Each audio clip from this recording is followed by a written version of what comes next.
Okay, but we are going to start on critiques now. Because it's Tuesday. If you guys have critiques, drop them into chat. We have quite a bit today again, which is good. Uh, so we'll see how we move through these. Hisami's is going to be first up.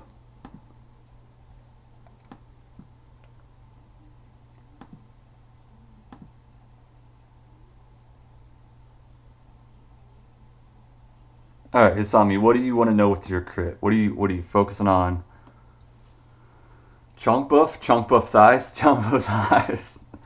2K yesterday and you kept going on about other stuff? What? Did I? I miss a lot of things. I don't know what happens. I don't know what happened. Did I really? I missed, you know what? I missed 3 raids too. Um, I'm sorry if I missed anything. I'm so sorry if I missed anything. Um, I'm so sorry if I missed anything. I noticed that I miss a lot. I'm not able to keep up with chat.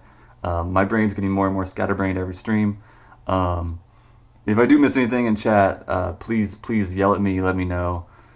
Feel free to bring my attention to it. I know we missed like 3 raids last weekend, but I think part of that was Twitch's fault. Um, and things not popping up. It's 4 p.m. My boyfriend's still sleeping. Good man over there. Good man. Good man. Fighting the sheepdogs. I forgive you because I'm good like that. Well, thank you, man. I really, really appreciate it, dude. I'm so sorry I missed whatever I missed. I'm so sorry. But thank you, dude. I hope you had a great birthday weekend.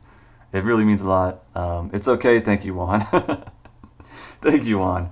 Um, like I said, I am super bad at missing things right now. So feel free to kind of shout at me multiple times if you have to. I just want my camera to be lighter.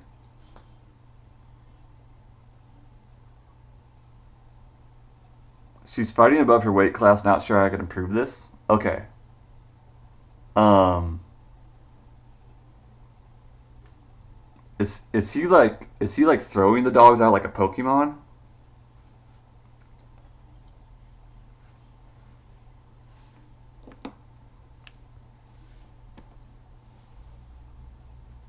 Okay, so I think first thing is we're gonna bring this over here because I think most of what I look at um,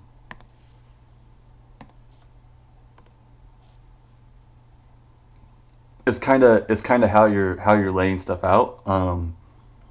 Add this, please. Okay, she's just in front of him. Oh, so he's like swiping and the dog's trying to protect. Hey, you too, Jay. Good luck at soccer. You stay safe too out there. But I hope your tryouts go good. Wait, you gonna stick around pointlessly? All right, all right. So our first thing on this, I think, is one thing I'm noticing right here is you have this line through here, and I kind of feel like that line's creating sort of a tangent, like a weird tangent. I'm not sure. I'm guessing this is the line for that hill, maybe, because it's still in back here, right? This line is going through here. This line is going through here, but it's kind of flat here, so it's not quite like a hill. I don't think you even need it, to be honest. Um,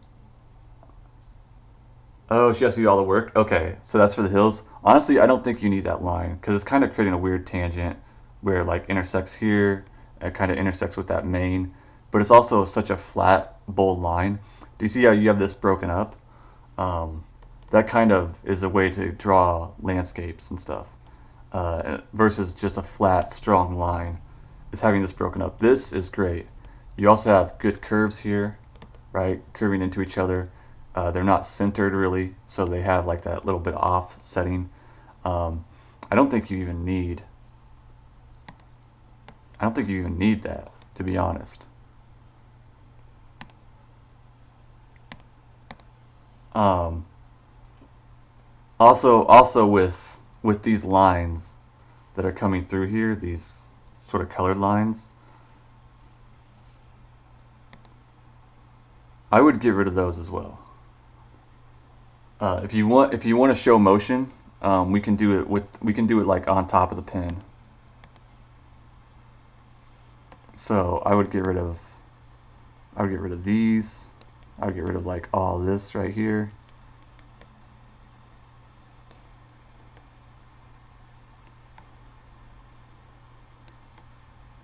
Right.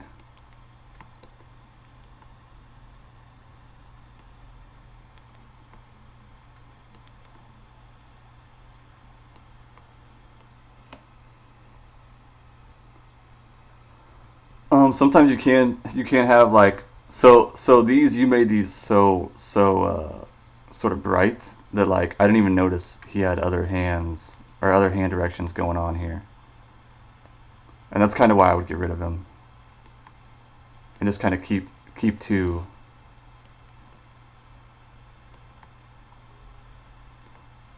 Or at least get rid of him coming through the body like this.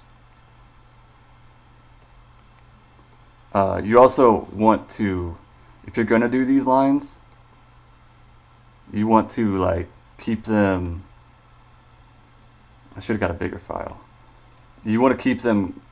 This one you have coming out here, but you don't necessarily want that just going into this empty space out here, right?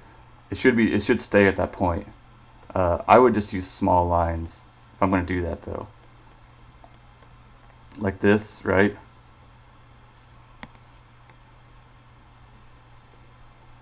So like we can kind of accomplish the same effect without cutting through his body. If we're going to cut through the body a little bit, then let's add like some erasing marks where it cuts through.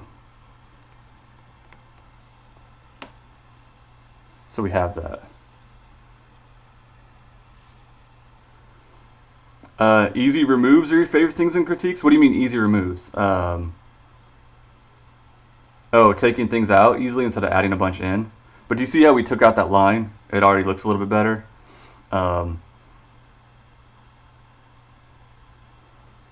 This we want to show something where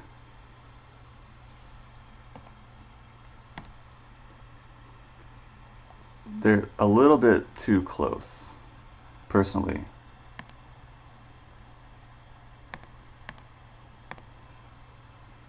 So I almost want to put the little dog over here because they're just a little bit too close on this. And there's creating like a weird tangent. Like we already have a lot of motion, so we don't need to show like a lot of that, but even if we want to use this color and these lines, same thing we have, same idea we have here, right? Going off the paws, going off of little edges and stuff there. We can show him going off the ground. We can have a little dust flying up. That's a lot of times what I do to show motion, is I have like little dust and things kicking up. I would probably add like a shadow underneath him to show that he's off the ground. Same way here. Show that they're coming towards each other because you have all the shadow already right here.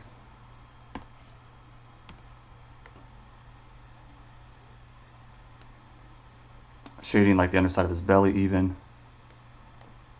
Giving him a little bit more shadow too. Whoops, wrong color. Way wrong color. Get rid, yeah. You can show motion in a lot of ways. Most people read on mobile. Then how would you? I saw in the comics manuals to add them. Most people read on mobile. I see what's better is the line color and not as long. Yeah. Hey, Unreal, what's up? Yep, this is first crit. Dive into the pile and burrito. Yo, Kaylee, have a good night. Go get some sleep. Go burrito it up. The pile is ready for you. The pile is more than ready for you, burrito. Unreal, how you doing, buddy? Yeah, you can actually show all this motion in a lot of different ways, rather than lines with art. So if you study a lot of different comic styles, Let me see if I can kind of get rid of this. We don't actually need like a lot of this to show that things are in motion. Like I said, I use a lot of these sort of like I don't know, these little marks that would show where a thing is going off the ground, right? But you have to know this is in motion without asking, right? I mean, surely you know this is in motion. Surely you know that where that's headed. It's not that you can't use those lines. It's that you use them so big that they cover it up.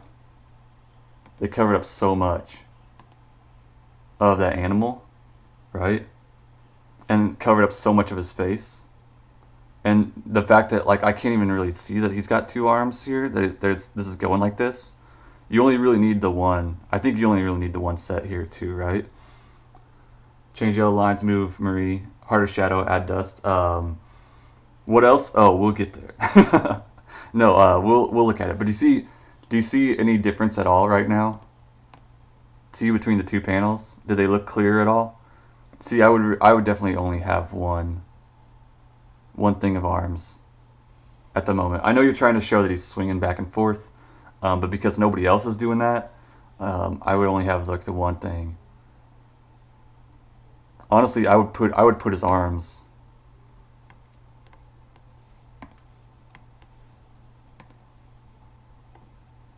I would put his arms like going. I would have put his arms going that way. If he's like afraid of the dog. If he's like covering up, hiding. If he's trying to be defensive about it, then I would cover him up that way because he's trying to like go away from it. Because I tend to like this a little bit better as sort of a defensive measure.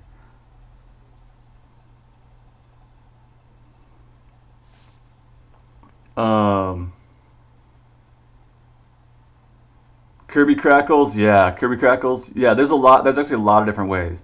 It's not that your way is wrong at all either. I'm just saying like try not to cover up your art,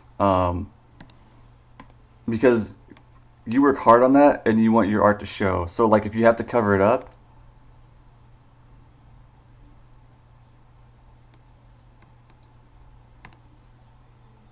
if you gotta cover stuff up,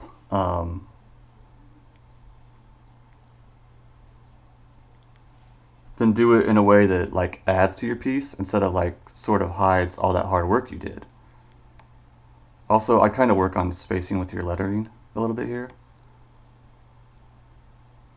Like I know you're probably using a font. Lettering's hard, and a lot of programs are great for it. But I would work on spacing of that. Who is saying this? Because the way you have this is kind of a sound effect.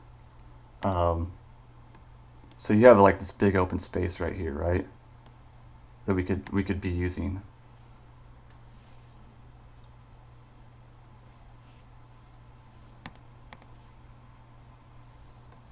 And I would definitely be having a sort of like a word bubble thing going on here.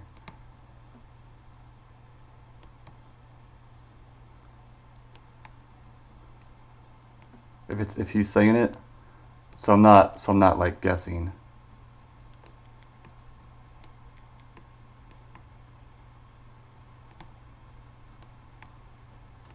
Right, so just kind of placement on it. Object would be great for showing movement. Not that pleased with the lines. It's a pretty extreme example, but I personally prefer lines that come off the edge of the sword in this image more than large swoops, but even if the large swoops may avoid body movement. Go crazy. Yeah, you can go crazier with your shots. Although I will say Hisami has more of a settled down, sort of cartoony vibe to her comic. Shut up. Circa. It's easier for that effect in black and white. Maybe I should split the panel in two. I don't know that you need to split anything in two. I think you have enough panels and your action pacing is fine. Dynamic poses, push yourself with these, yeah. Yeah, that would be a good thing to practice on too.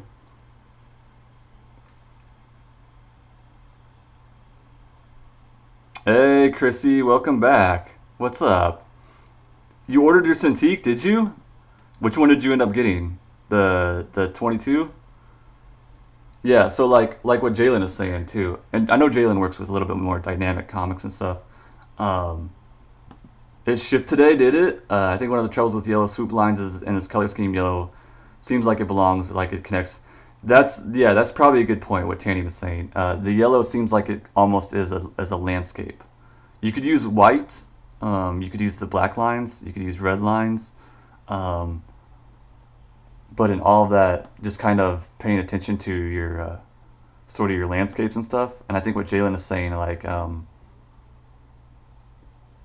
having a little bit different, challenging a little bit different angles. Drawing animals is really tough. Um, how pumped are you right now, Chrissy? When do you get it? So like revisiting the same. The thing I do like that you did with revisiting the same angles is you kept the story. You have an establishing shot here.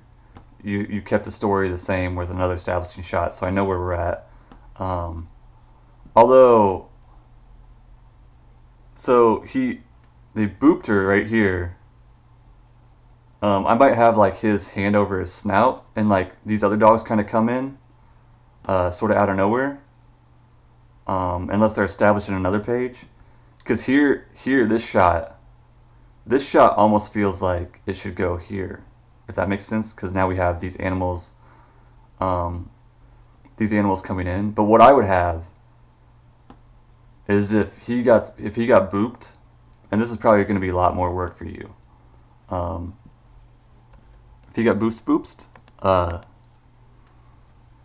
white swoop or something like that doesn't look part of. Yeah. They were behind him. Okay, they were established in previous page. They ran down the hill. Okay. What's up, Diva? Diva, how you doing? Um, so I might have it.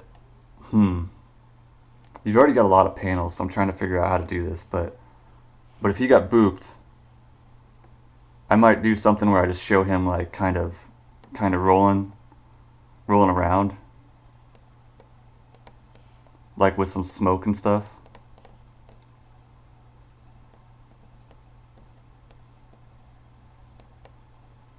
right? Skidding across the ground. And then at least in this panel,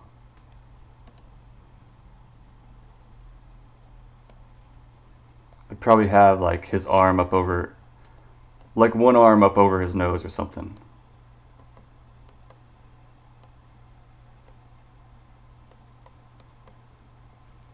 I should have got a bigger file size because now this is really pixelated.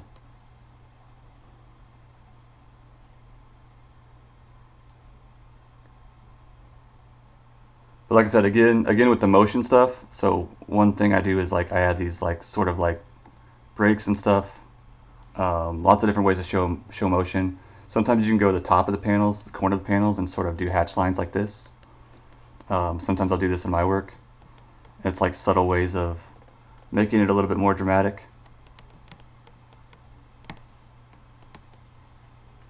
Right, adding drama to those straight-on shots. Maybe a little bit more shadow on below these guys to kind of pop them out.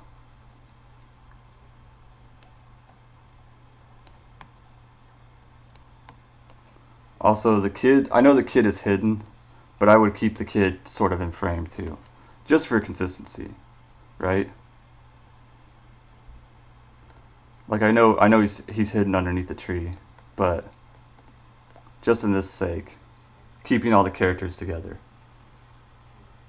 Munch on strawberries, that sounds really fucking good, actually. Like a couple hours ago, there's no delivery date. Wacom is headquarters in my city, but I don't know. Oh yeah, I don't know where they ship from. Yeah, they might have a warehouse somewhere else too. Especially with everything going on right now. Did you get them from the store, Unreal, or did you get like homemade strawberries or what? Um, Cats, I got some Febreze fabric refresher spray and hit my recliners, and the biggest boy jumped on it and after smelled it all over and looked at me like, fuck. You don't like that, none? He got hit in the trout, classic female defense tactic in martial arts class, go for the neck. Lines in the corner, you like it? Yeah, that's a little subtle way of doing it. Yo, AG, what's up, dude? How you doing, buddy? Oh, from the store, fresh ones, that's so good. Remove line, yeah. Harder shadows, yeah. So like different things like I don't know. different ways that we can experiment with putting our characters in, using different colored lines to draw direction, keeping story kind of consistent and stuff. What is that lurk? What? What? Yeah, lurk away, circa, do it up, do what you gotta do. My stink on it, you done undone my work. I know they probably did work a long time to stink up your chairs. Hey, Linz, what's up? Running and hiding at the same time is super hard. Exactly, you gotta be stealth. That's why you just, if you want to lurk, you can try to lurk. You can do your best. Linz, how you doing? I don't know the source, but I did bad on my. That might be a lot of it too. That can honestly be all of it. Ag. Plus your sleep was messed up for a long time. Okay, so spacing 2 again on these panels, balancing things out, right? You're not making room for a letterer, so you're in charge of lettering, I think. So if these dogs are gurring, then let's put the gurs by the dogs somewhat. Or let's kind of work that out somehow. That we can. Right? And like I said, spacing on the lettering, like if we can get it a little bit closer to each other, especially these sort of dynamic lettering, like you see how this your O, U, G, H is really close together. I like that a lot. This is a little bit spaced, a little bit far apart, and if you bring it a little bit closer together, it'll be more dynamic. And like Jalen said, we can work on different dynamic angles and stuff like that. If we need room for another panel for storytelling, like the dog getting knocked back, and then coming over here, we could get rid of one of these panels, honestly. The looking back and forth, we only really need one of these panels.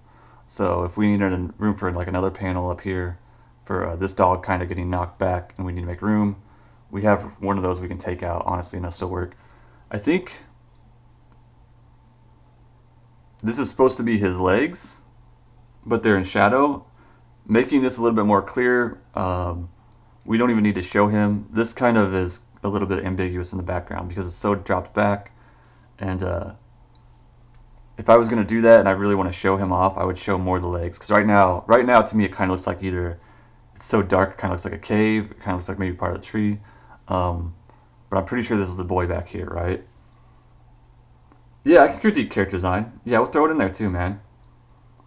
Who said that? Is someone hiding? Is confident Scoobs is not up to the task of finding her? I don't know. Is someone hiding? Maybe Scoobs. You're confident. You're confident that Scoobs maybe doesn't want to find you. It's like when kids go play hide and seek, and you're like, "Oh, I'm gonna come get you," and then you just go take a nap. It's Niels. Okay, yeah. So those are my quick critiques for you. We got a lot of crits, so I'm not gonna like break this whole thing apart. But those are just some general ideas. Your lettering kind of bring it closer together without those sort of even spaces and stuff. Comic lettering should be fun, right? So have fun with it. Think about that type of stuff. And yeah, like I said, the line work. What colors are we using? What's our background in? How many tangents do we have with the horizon lines and stuff like that? Okay, so that's Hisami's. We'll move on to the next one. I'm going to try not to take half an hour for each of these. Because last time we went super late, which was awesome. But I love that there's Pepe Silva in this. Okay, so I think this is Sacred Hazes. Elmo? Scarface Elmo?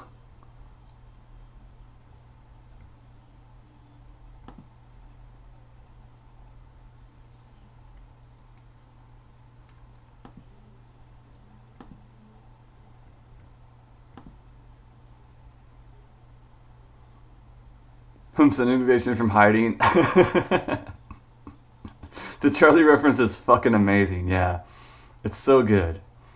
Linz, also I hope your day's going good. Anybody who's just joining us, we are doing critique sessions. But thank you guys for being here. How would I send in a crit if my art is on Insta? Post a link to the exact picture of it. Like you can open up Instagram on your browser, find the exact picture of it, and post that URL in the chat.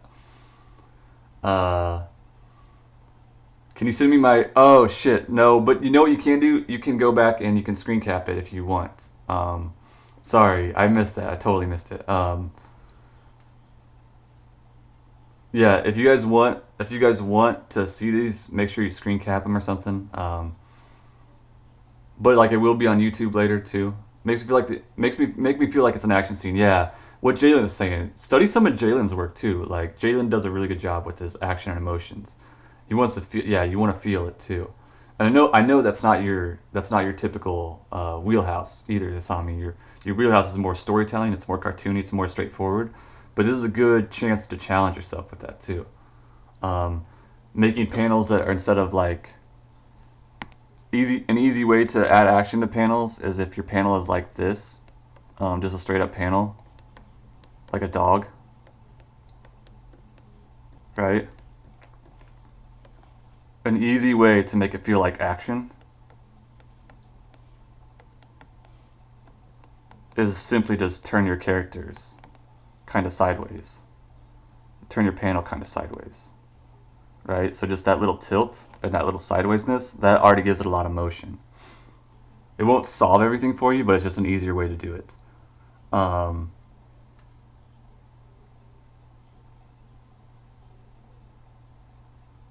Off to bed, yeah. Thank you for submitting, Hisami. Thank you so much for submitting. Yeah, Jalen's Art by Jalen is a streamer. If you go to his channel and watch him work on stuff, you will learn a lot too about action stuff. Um, and Jalen does have an Instagram. You can check him out too. Check out his work. He's submitted a lot of stuff here too. So let's do Sacred Hazes. Time to follow? Yeah, I would definitely go follow that dude. Go follow that dude. He'll have a lot of comic stuff coming out. Um, hey, Alex the Cat, thank you so much for following. Welcome to the stream. I hope you're doing good. Thank you for being here. Meowdy? Meowdy to you. Alex, how's your day going? We are doing critique sessions, those of you guys who are new here. Um, we're critiquing people's artwork today. And if you guys want to follow along, anybody is new here and you want to follow along, please feel free to check out Scuba's art on all social medias. Um, I'm going to actually turn off my alerts simply because I don't want this to get interrupted when I'm drawing over it. So if I miss anything, please just let me know, guys. Alright, so this is Sacred Hazes, Scarface Elmo. This is brutal. Alright.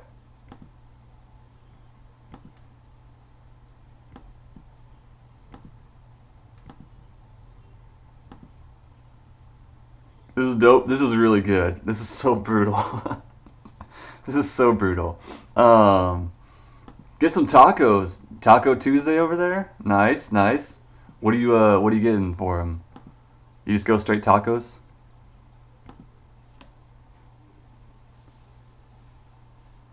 Okay, so on this one, my main thing is going to be kind of your folds and your proportions. I know it's a Muppet, you know, um, but since we're drawing him kind of like a real character, this is kind of focusing on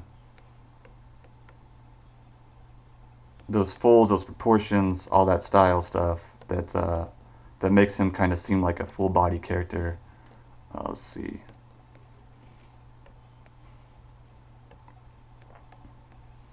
So usually with shoulders and stuff like that, shoulders and these tuxes and stuff, they kind of have a bit of a like a rounder edge before the shoulder pops out, right? Before we see the arm. So giving that like a little bit of weight, like if this is that part, usually they have like a little bit of body right here, stiffness. And then sometimes I'll draw like a little round part for the shoulder and then like a little divot. So this goes back to like sort of shorthand, hacking your artwork with just little things you can remember quickly. Um, and keeping these folds and clothing, kind of keeping ourselves from, like I said, condensing artwork, making artwork look skinnier and sort of flatter than it really is. um, when we don't really need to,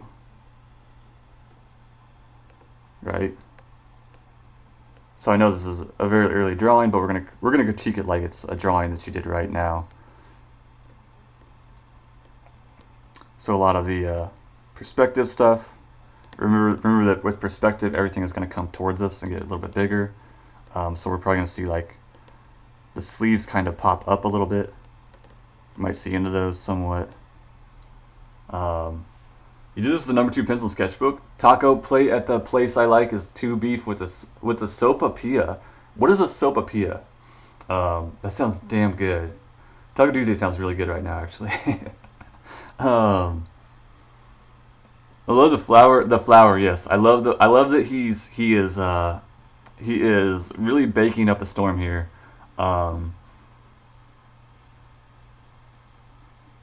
Posing the scene, yeah. I need to have a bit more puff to his shoulders, yeah. Cody's, it's a flower. It's flour. The flour. Quit the fuck out of this. It's like a bread pillow. Oh, it's like a. It kind of sounds like an empanada, but the cinnamon on the outside, and no filling on the inside. Yeah. So we'll crit it just like it's a normal piece. Tangent right here. You know how I feel about tangents. Always trying to break them. But a good way, anytime you have a table, anytime you have a background scene like that, a good way to establish depth. You have a good thing right here. Although you're kind of close to a tangent, this is a little bit nitpicky with the edge of the table. Really make that stuff break that corner. Since this is all its flour is all over the place, right? What I kind of do is give it a little bit of a flat edge at one part. And then I would kind of like add these little sort of piles. But one way I kind of make sort of like dirt or whatever. Tangent alert. What's up, Wade? How you doing, buddy? What's going on, man? That could be an emote. Tangent alert. No tangents. Although if we just did like a no, one of those circle with a no sign through it, but then we just did tan. It could be no tangent or it could be no taniums. And nobody really know. We just use it for no tangents, or like a tanium said something we didn't like, we'd be like no tanium.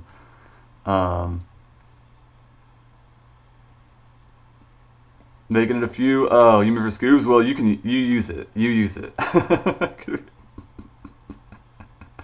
could be, yeah. It could be no tanium or no tangents. Pineapple has to be. Oh God. The flower, yes, the flower. Wade, how's your day going over there, man?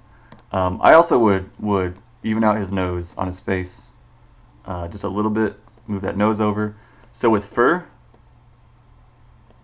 we talked about fur using tufts, big, medium, small areas, right? But they kind of follow a certain shape. Since it's his face, we keep that football shape, right? So we need to know what shape that face is taking. In this case, one way to really add to something like fur is that we put a lot of the tufts going right around the points, the edges, kind of sticking out. I would also like have his mouth kind of even, so we need to even up a lot of those proportions as well. Like I said, just kind of giving fuller body to things like folds. Don't be afraid to really like make those puffed out and come alive. I was gonna say, when I do like things like powder, dirt, things like that, I'll kind of keep one side. More puffy, and then another side with a little bit more straight lines, right? Like right here, right? That kind of shows it that it's on like a table.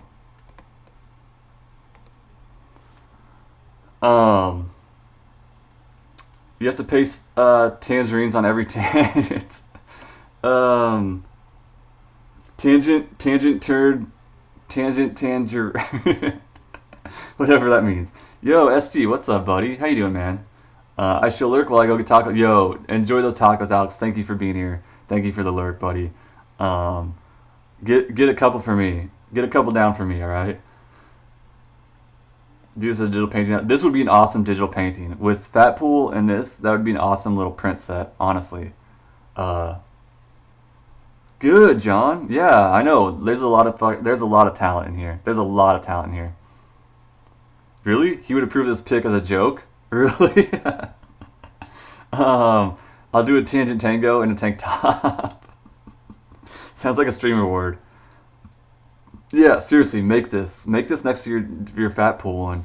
You don't know how much humor and storytelling really sells like at conventions and stuff versus like basic drawings. Um, like it really goes over a lot better than just like a serious drawing. I want you to make money. Jayla wants me to do Prince of Fat Pool. I mean, you need to. You need to have a print shop with stuff like that. That's the kind of stuff that goes over well when you're at Comic Con. Hey, Angel, what's up? Almost finally accepted his role. Sesame Street Mamas. Yes, yes, Angel. This is actually critique day, and this is Sacred Hayes' work, submitting an old piece of Scarface Elmo. Um, but it's yeah, this is where he's about to meet his end, though I think. Um, but yeah, those are my kind of main things. Is like keep things full. Um, like I tell you guys, don't shrink things down and shrivel things up. Don't be afraid to sort of keep all this stuff. Like fatter curves, fatter lines. If a shirt is wrinkled, this line is going to follow these wrinkles too. By the way, right? It's not just going to be a straight path. Um, Angel, how you doing over there? By the way. Oh, when you get a chance, tell Peter to check Whispers.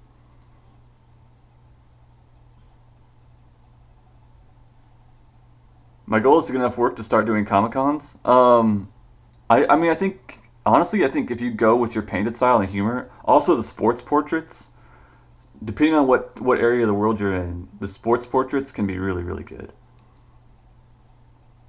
Way more elements. Yeah, it's way different because you got to think when you go to a convention, you're selling against people who are very very good, and they're probably doing a bunch of serious commissions. Um, they're probably painting like all this serious Attack on Titan stuff, and if you don't bring something different, your odds of selling are going to be way way lower.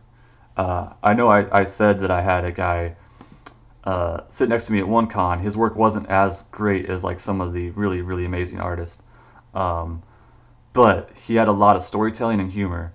All right, Logic, I'm so happy you're submitting too. By the way, good on you, dude. Good on you, man. Um, Let him know checks Whispers. He always forgets. I do too. I do too. That's why I was like, maybe I should just message him on Facebook. I did get to go watch him stream the other day though. I looked on him while he's playing games. Um, so his like background sound was keeping me company while I was working. That Mahomes one might sell out. Mahomes has enough money to buy every single one of those now. 10 years, baby. 10 years. 10 years of Mahomes. The dynasty. Wait, if you want, let's not go crazy, Jen. Wait. Can the Saints fans sit down for a minute? Uh, he is salty. That's all it is. He's salty right now. He's just salty right now. Mom, a bunch of stuff. Please, could you create my piece later on in the stream? It's the Robot Da Vinci one. Okay, I'll try to. Yeah, I'll definitely try to wait for you. Tell a story in a picture. How would you do a cover for a fairy tale? One picture storytelling does a lot. Yeah, that's what I always try to remember too. Is in comics, tell a story. Tell a story where you can't defend yourself or explain the story, right?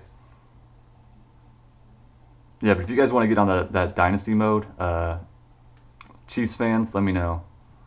Let me know. We got 10 years. We have 12 years, I think, right? Uh, all right. So now we got this skater dude, Henry the Skater. Whose was this?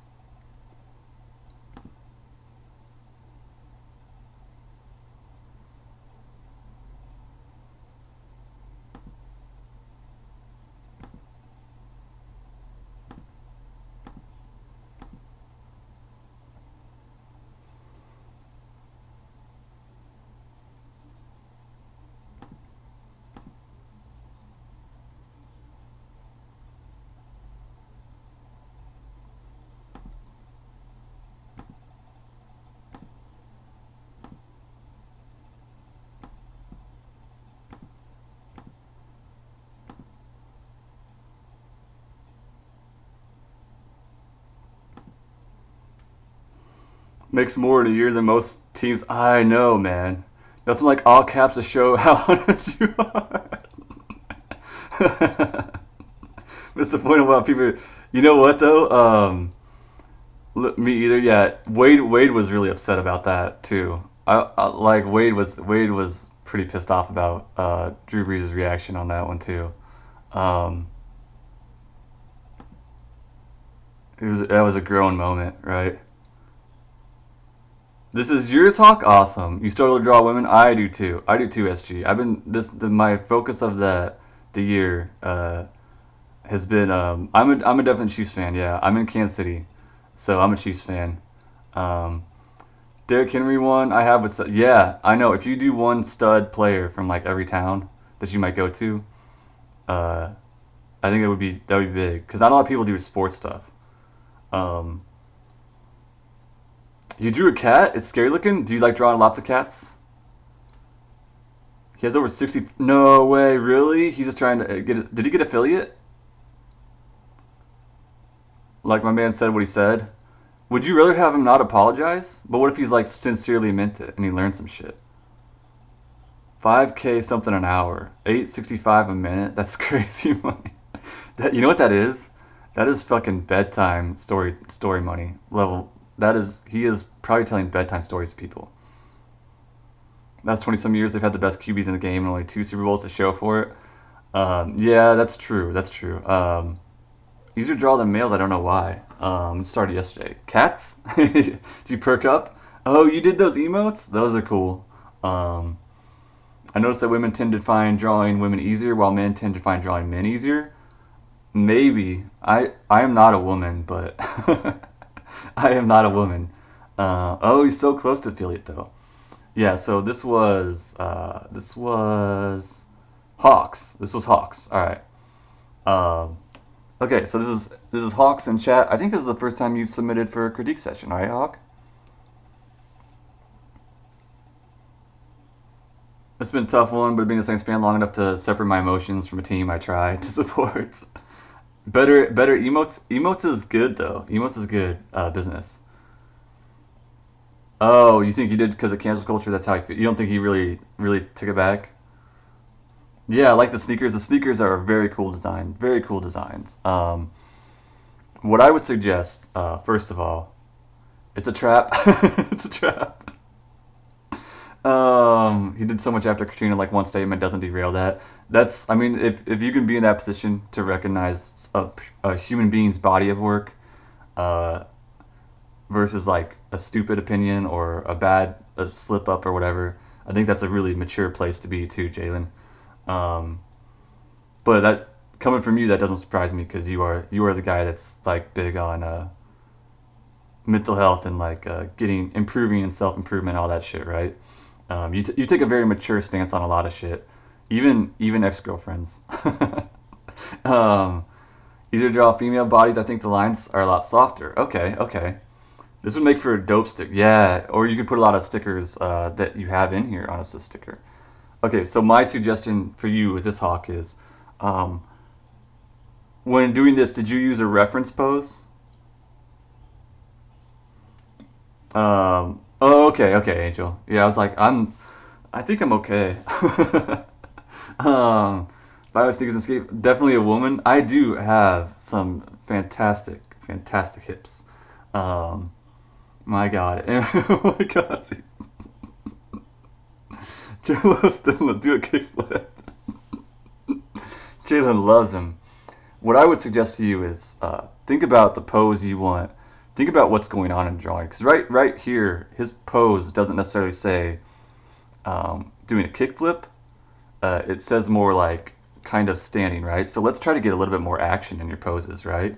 Using a bunch of different pictures of people kickflipping. I will take the blame. Yeah, so one thing we could do is using those poses. Is whenever I start a drawing, I will start with like a line of action. I think I got a YouTube video of this, so I will get a line of action going that is just like a swooping line, right? Um, and I will try to figure out some sort of motion um, that I want this character to be in. So in this case, I don't really know myself like what it is like to do a kickflip, but I'm thinking I want like this motion, and then I want things kind of going away. So let's really push that action, right? Like maybe let's have an arm up here. Maybe let's have like him down reaching for his board. That way we have his shoulders kind of going like this, his hips kind of going like this, the other way. I talk a lot about a concept called contrapposta. I never say it right, contrapposta. I think K and KO calls it. But if we have our hips, or we have any lines in the body going this way, we can counter it with the lines in the body going this way, right? So, and that creates a lot of motion just within our drawing. So we can do this with a lot of different parts of the body, through the body. And not just through the body, but lots of things, right? If we have, for example, the shins and the leg bones, we have part of that calf that comes out here, then we measure that other part at an angle.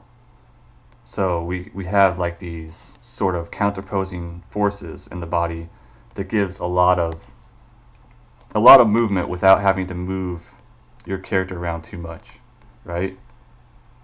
So we got these angles that spread like this, right? Angles go here, and then there's a lot of like this zigzaggy stuff. Same way with up here. If we have that part of the leg cut out, then we have this part of the leg sort of cutting in, right? So that's if he wasn't, if we showed like his leg and stuff. More energetic, yes, more energetic. Needs more cowbell, yes. I would suggest definitely a cowbell. So we add a cowbell to him, right there. That'll add to that movement too. I know it won't make sense, but if Sacred says it, then we just do it. Pose-wise, similar to drawing someone doing a slide kick in martial arts. Okay. It's important to measure. It's very important to measure. Might help to understand the full motion. Yeah, that's a good idea. Taking pictures yourself, or taking a video yourself, or like one of those stop motion photos, right? So we're adding more movement onto him, which also means like in this situation, so we have his shirt. If he's jumping up, that shirt is kind of going around him. Maybe it's kind of coming up. Just to show a lot of that gravity there, right? And because he's going up, we maybe use these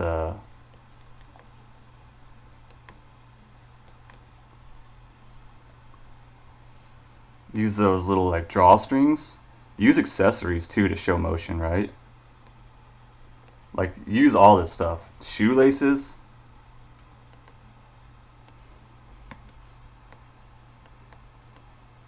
Right? So these aren't going to necessarily like be hanging down. Use all this stuff. His hair.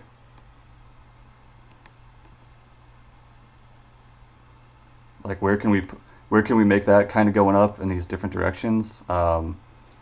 Even if it's heavier back here and we don't have it flying all the way up. Like how can we draw that stuff? So going back to this dude, if he's our skater guy,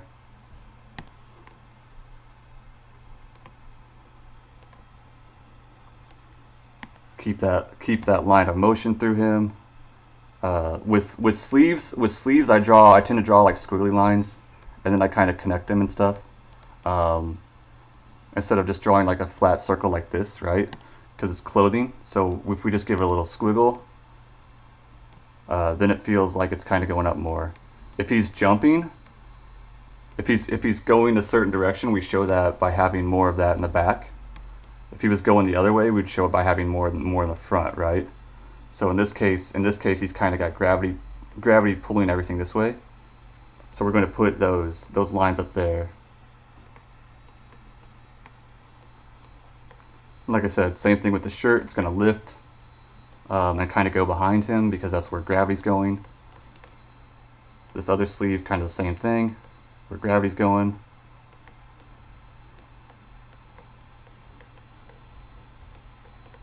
Right, then we have those drawstrings. They're also pulling up with gravity.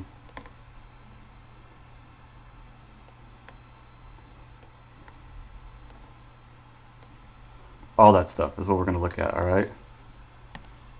So if we kind of clean stuff up a little bit here.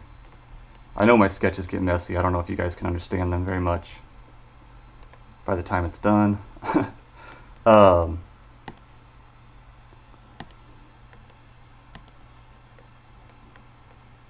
so it looks like he's kind of got sweatpants. Also like hair. Yeah, hair.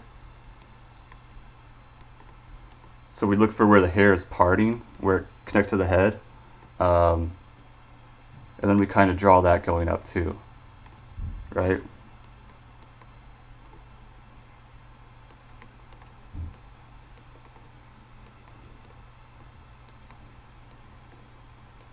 So under here I would show just like a part of the skin, like belly button, stuff like that, right? His shirt's coming up off that, so this is going to be like his actual chest and midsection and torso, just kind of showing through. We can have his hand kind of cut in front, so like it's reaching for the board.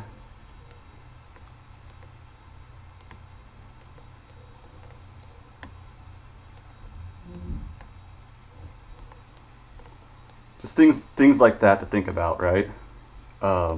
Think about gravity, think about motion, right? Not just sort of standing still. Also, like if he's, it looks like he's pointing at stuff here, right? But if he's in motion, he's probably got his whole hand out. I would guess. Maybe in the picture they don't, but kind of fudge reality too to just sell your story. Even if you use reference, don't be afraid to like fudge reality. Being bad at art,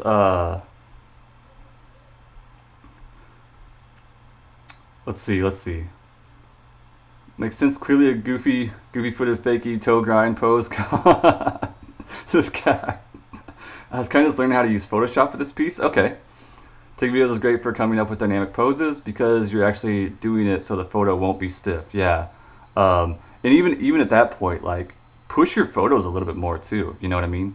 Like I said, that line of action goes through everything. The line of action will keep you loose. People comfortable being bad at art when they're starting, like be confident in knowing you're growing. Yeah, exactly. Your attempting to draw that piece instantly makes you better than someone that just because wants to be better because you actually did it. And we had this talk earlier about sharing your art too. Like this is not a competition. This is not whose art is better. They came before you or after you. This is about learning. So like honestly, the more your art can be torn up by a critique session is honestly way better. I know sometimes it's painful to watch. I don't give a whole lot of compliments when I'm doing critiques and stuff because I focus on the things that you can improve. Unless there's something sticking out, like I do really like the design work on these shoes, and I think you should focus on that stuff. You can refine yourself as you go. I just feel like I would never think of those things when drawing. You will over time, Hawk. You will over time. I love messy sketches. Loose is good. Then when you want to improve, get technical. Right. Fudge reality, draw purple bears. Yeah, so it needs more cowbell, it needs more purple bears, okay?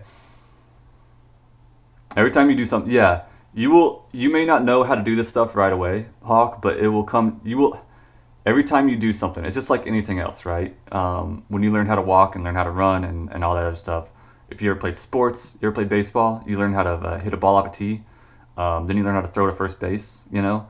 And now you know how to throw, like, you know, maybe you know how to do like a crow step to throw all the way to home plate, you know. But you had to learn how to hit a ball off a tee and run to first base as the very first thing. So right now, what you have to learn is that line of action. You have to learn how to use reference poses. You will build a toolbox in a library to where things become second nature. All the stuff I did, as much as this stuff is very messy to look at, all the stuff that I did is because I've been doing it for years, and I knew different tricks. I knew how like that sleeve needs to look. I knew like the shapes to use these to pull them away from the body. Like I knew the shapes these shapes are shapes that I use all the time, so I just know to use them. I'm not really thinking about how gravity works. I just know them because I know that they've worked before. Shorthand is really important. I actually don't use Photoshop, so I couldn't really help with blending on Photoshop. I use CSP, and I use cell shading. I do have some cell shading videos, up on my YouTube. Now it's using Clip Studio Paint, but it's using cell shading, and that is a different coloring method. But it can work for a beginner place to start. If you want to watch somebody who's really good at shading, I recommend following Way to Cuff. Follow Way to Cuff. He's very advanced on the level of what he knows. But if you watch him color and watch him paint, he's got a lot of speed paints on his stuff. He's got speed paints on YouTube. I'm sure that he would be willing to kind of talk through some of his process if you're in his channel and you watch him and you ask, like, what are you doing now? You know, what are you doing with this? What are you doing that? Maybe he would be able to talk through it kind of out loud, because he is really good to just watch and learn from. Alright, daily scoops to get brutal honest crits so I can learn from things that I may never seen wrong. Yeah. You get bored standing in straight poses and start getting swoosh into characters and naturally start. Yeah. You will go from these poses where these will be really tough to do, and then you will get so used to doing these that you will be bored with them and you will want to add more stuff to it. Very, very much so. That will be the evolution of things. Greco is really good too. I don't know. Greco did switch over CSP for a little while. I don't know if he's still on it, or if he went back to Photoshop. But I'm sure he's got older Photoshop videos. Okay, let's move on to the next one. We might have to go faster. I always say we got to go fast, but I'm so bad at like going fast through these, because you guys really do submit good work.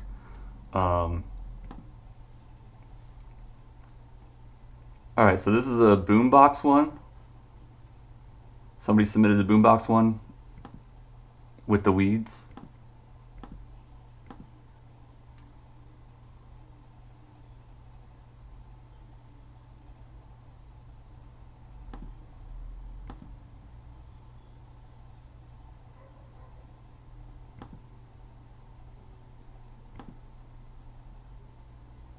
Anyone that wants feedback, Greco is a good source for sure. Yeah. Sonic Fast, I know, right? Good crits take time. It's fine. Okay. Mostly on Photoshop because he's what he knows. I think. Yeah, he was kind of. I don't know if he was sold on it, but it was kind of interesting watching like a pro that's always used one thing go to another thing. All right. Anybody remember who this one is? This kind of feels like a pastel piece.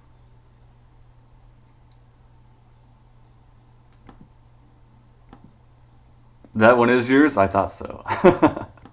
I thought so. All right, so early stage sketches on this. What is your background going to be? Right now, because right now my immediate thought is we have way too much going on up here, or way too much empty space going on up here, and this is your focus.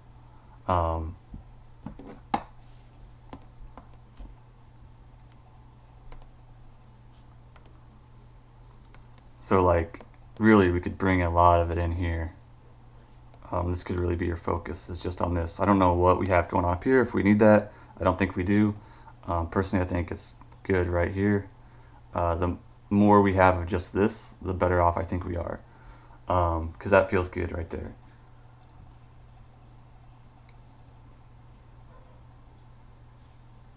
Gotta run, or we have listen to creepy uncle.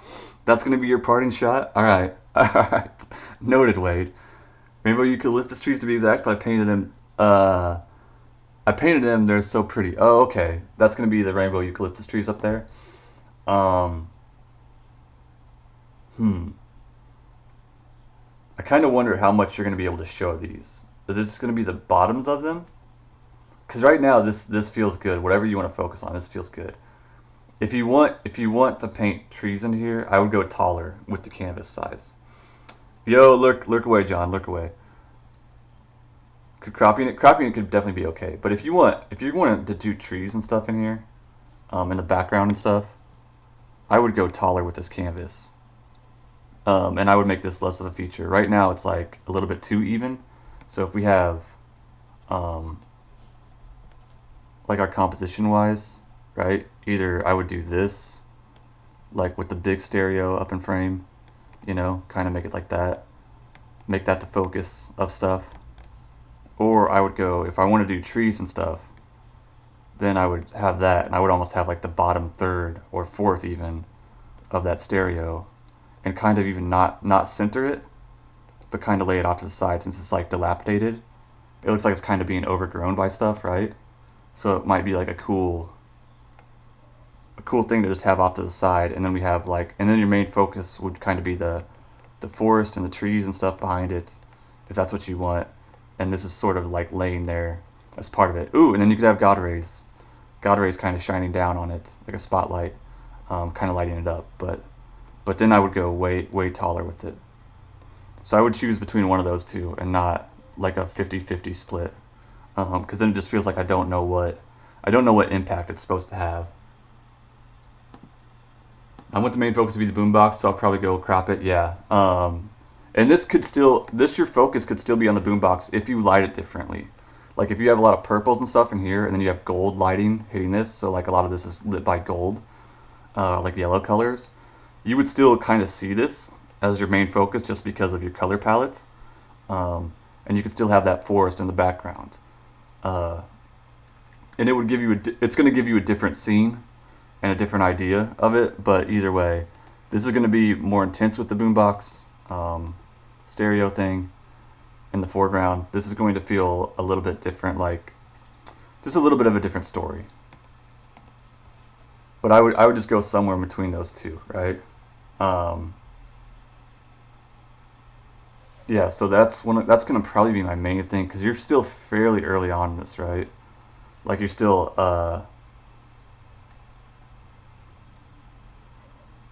looks like you're still adding a lot of stuff. Keep your perspective if you can kind of lined up. Looks like, I don't know, we're using perspective tool on this, so these lines would probably be kind of going up, right? So they're all kind of matching. Like this probably needs to go out here a little bit more.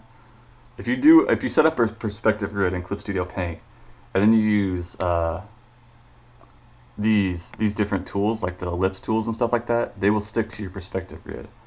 So if I create a new layer, and then I go to layer, ruler frame, create perspective ruler, and then I do like a 2-point perspective or something. And now I grab my shapes, which are in my ruler, my subtool with my rulers and stuff.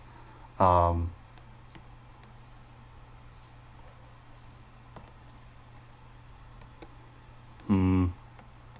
are you locked right now?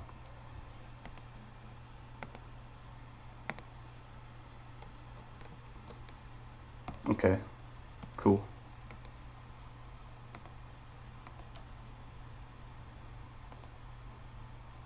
Oh, I know why.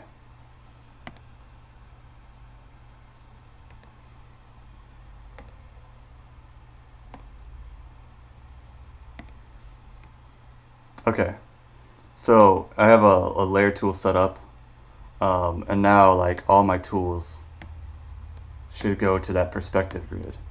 Even if I want to use circles and stuff, they'll stay with that perspective, right? So this will be like a good thing to measure out, right? Like if I have a stereo somewhere and I want to get it on the other side of it, well, I have to measure top down actually first to make sure it's the same height, but I can make sure those things are the same, and I can just move it whatever way I want and make a boob. Measure, you totally spelled it wrong. I'm not gonna help you with that. The tool always looks weird to me. Yeah, honestly, I extend the canvas upwards so it's centered.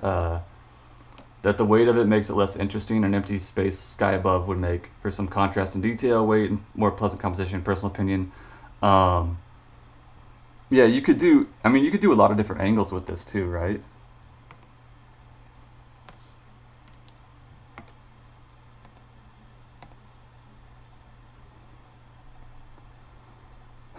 Although you have it a top down angle. So Tanium's saying maybe like a worm's eye view might help. Although I like a lot of the stuff you have here.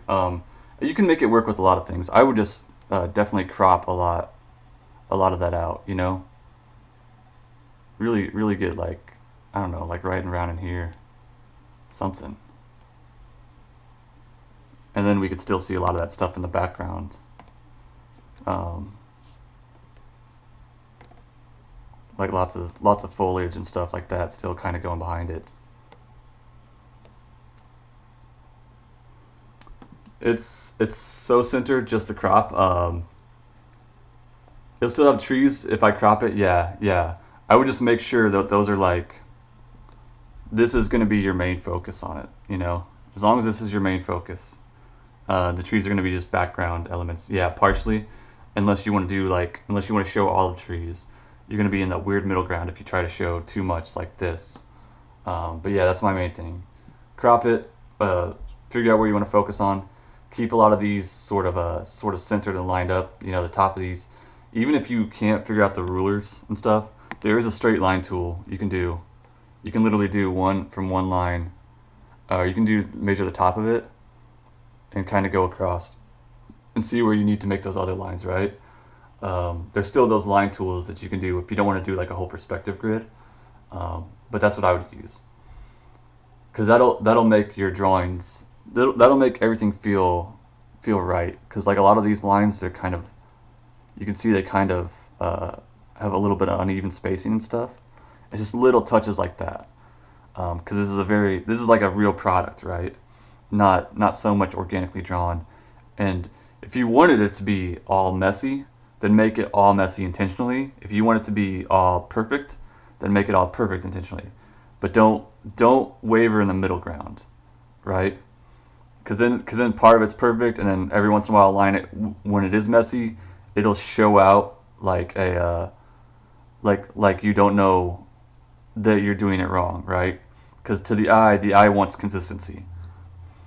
Okay, we'll move on to the next one. Hope that helped, Pastel. I'm looking forward to it. I like a lot of your details on it, though. But you know I like a lot of your work, too. Alright, so next one looks like the robot with the girl in the cage.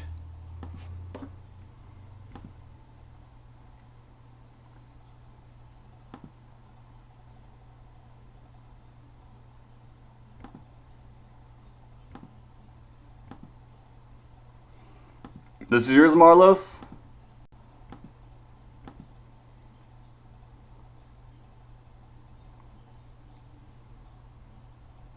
I like the concept is very cool.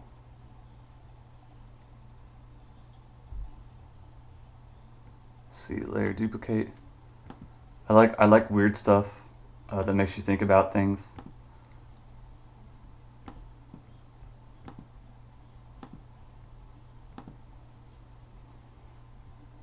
It's the size of a thumb. Oh, is it really? That's a super small drawing. Yeah.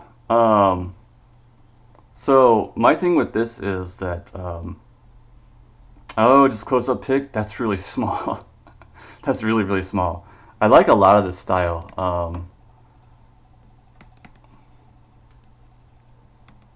Okay. So I like a lot of your style because it reminds me of that MTV sort of look, that MTV vibe. I would say sort of defining whatever this is up here, right? I'm assuming that it's glass and kind of see-through, but we have a lot of these lines right here. So I know that it is small, and that's going to be really hard to draw if it's that small. But we're going to pretend like it's a much bigger drawing in this case, just because we're blowing it up here. And that's when it's going to be. You're going to want to say, is this a human girl? Like, what is she holding? What is our story about? Can we make it more clear? If it's glass, if this is glass, it kind of looks like maybe it's water, like a water tank she's in.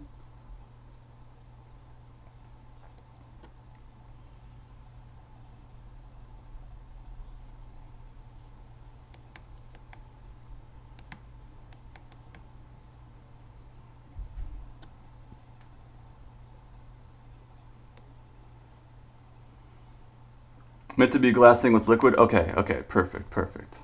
All right, so yeah, with that, I wouldn't show as many of the lines streaking down. The bubbles I think are good. They help show a lot of that liquid and stuff. What one good way to do bubbles sometimes I find is like kind of grouping them together. You can make a lot of smaller ones together. You can put like a bigger one with a smaller one behind it, right? Um, Things like that. What I would do if I want to show lines across it, sometimes you have lines going sort of diagonal on this, and then they would kind of cut through her a little bit.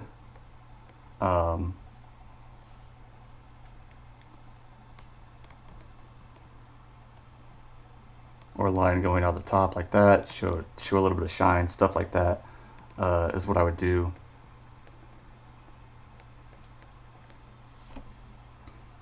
Versus like a lot of lines that come straight down, because then that looks just like a cage, right?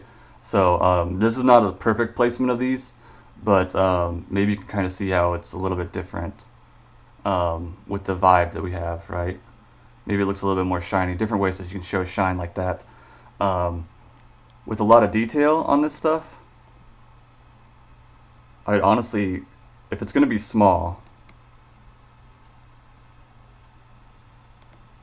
or even just because we're cramming a lot in, I would kind of cut a lot of details and just kind of making it more simple. Let's see, get this color again. Right?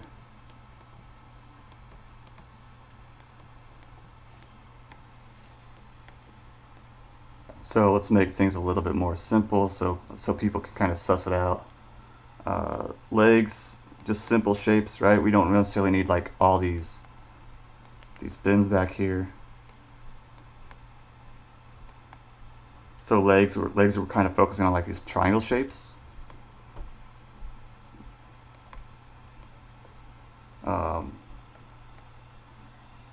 Thighs and stuff like that, kind of same way. If we can only show a little bit, let's keep it simple details, simple shapes. Give her a little bit more room with that thigh.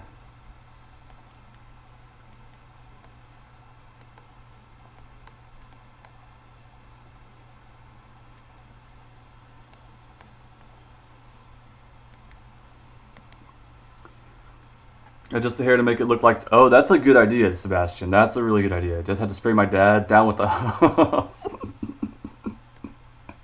What brought that on? Alright, so the thighs and stuff, the legs. Like I said, feet kind of like this. One way to do feet is keeping like this shape in mind. This is going to be like the front of it, right? Kind of going up into those legs. If this is the bone that's come down, right? So I kind of keep toes within that area instead of like spreading them way out. Like I think you have them kind of wider, but kind of keeping them within this little triangle mold, right? Just think of like the hand, like if this is a big toe, then they're kind of folding back in that same little groove of the feet. Oh, what's he doing? Landscaping stuff? Add this to mine. It was from yesterday. 5-minute review. Okay.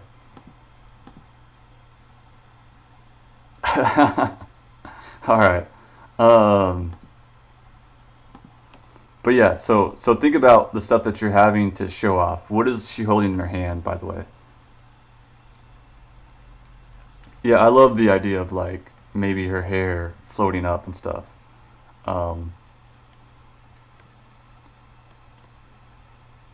Because that could show a lot of that water, that waviness.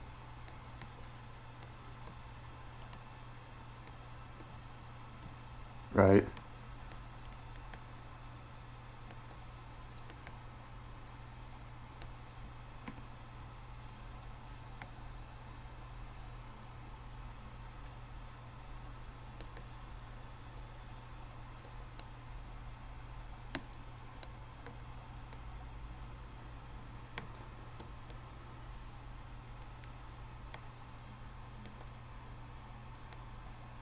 And if that was the case, I would have it like kind of where her,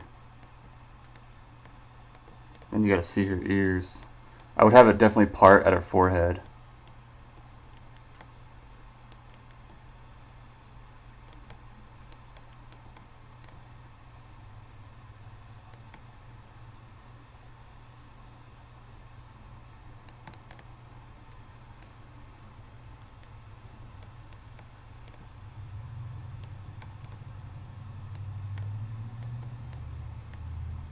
Something like that. Maybe her eyebrows up here. She's kind of worried. It's a phone? Okay, okay. I kind of thought it was, but this is also where we kind of, like, sort of, keep things simple. With, like, the blotch on there, it kind of looked like a playing card, too. So, like, a phone, we could make it a little bit 3D. Um,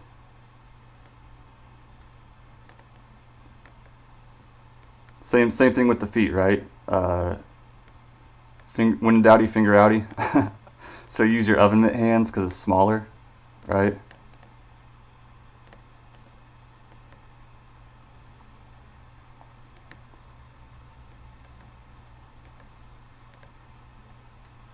We'll give these a little bit more room. Give her a little bit more room on her arms and stuff. Really flesh that out. A little more room on her shoulders and stuff.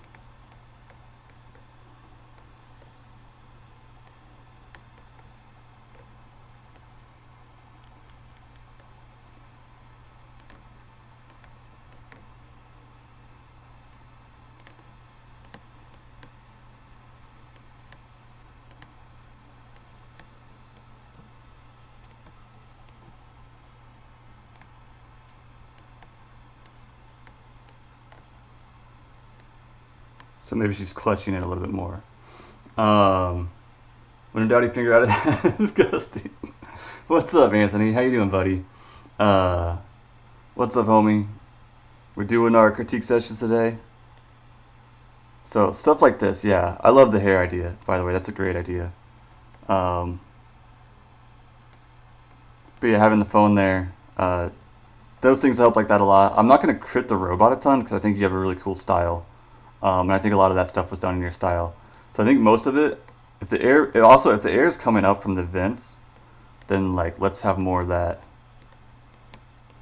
Almost follow like a pattern. If you want to, if you want to draw stuff out, I wouldn't keep these lines in here. I would just simply use these lines on another layer to kind of trace over where your bubbles want to go.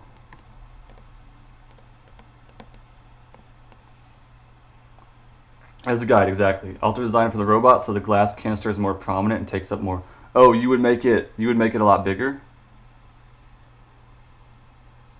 So you would maybe make the robot sort of like half the size and a bigger glass canister so you can show more of the girl. That could work too. But yeah, those are my crits for you on this, Marlo. Thank you so much for submitting. I'm very proud of you. I'm very proud of you. Especially given like life circumstances, man. Still submitting, still trying, still digging through shit. Very, very proud of you. Um, but yeah, those are my general thoughts. Is kind of when you are working in confined areas like that, keep your shapes as basic as possible. A little bit less detail always will go a lot longer way with things too. Um, yeah, super strange, but in a really good way. Right, right. It feels like Saturday Night MTV in the '90s, late '90s. Okay, next one. How you guys feeling, by the way? You guys doing good over there? Everybody got water? I think this maybe is Sacred's.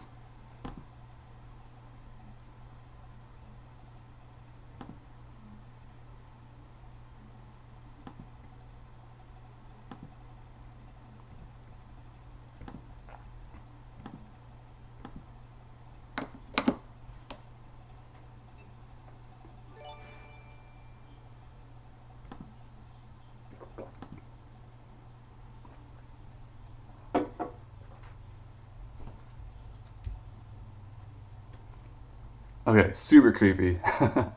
um,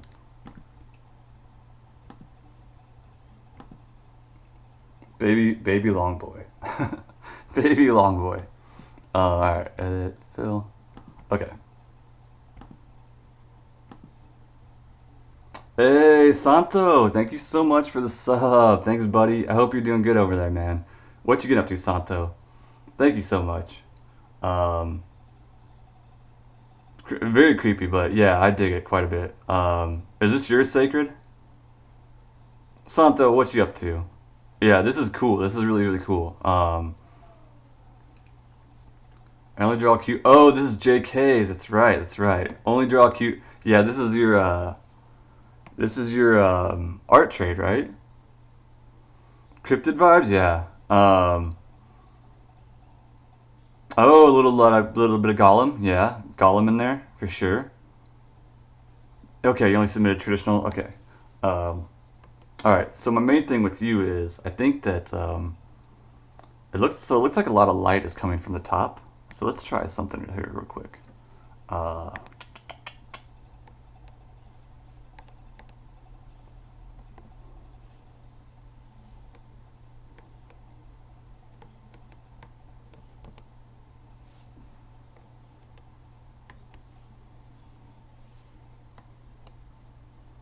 Now let's set that to like a sort of a glow. I would much rather have that as like a gold, however.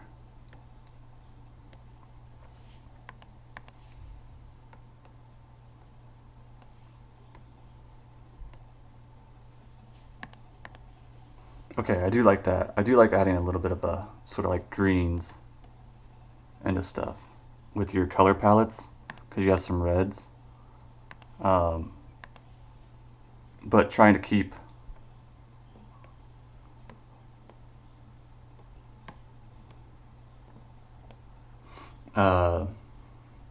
good Tinder profile. Would change the background color for yeah. I think we could do if we did a little bit of greens and stuff up here for contrast, like a little bit of mossiness on the background there. Whoops. That's kind of what I'm trying to hit it with. Pinks might help the pale and fleshy. Yeah. So many hits the Tinder profile pick. I agree. Trying my hand on some woodworking. I'm building an entertainment center for my Blu-rays. Oh, no kidding? Are you doing just sawing stuff? Or are you trying to do designs in it? Yeah, one thing I would want to do is just kind of like hit these areas with like a little, I don't know, a little bit of greens. Let's try to blend it out a little bit. Soften it up some.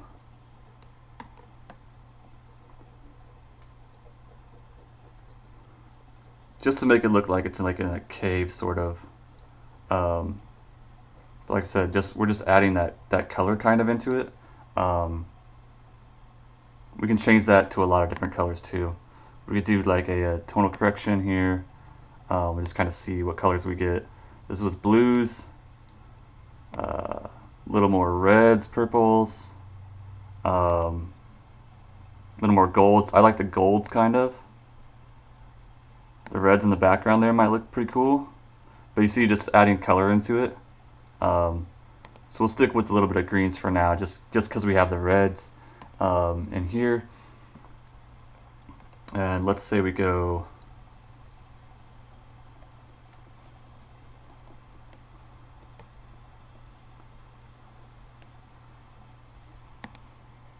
what I kind of am trying to do is sort of get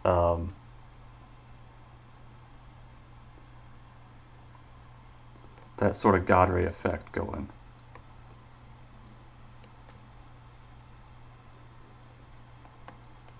Also where it's really like, he looks like he's almost like afraid of the light, so I'm really trying to like amp up your highlights and your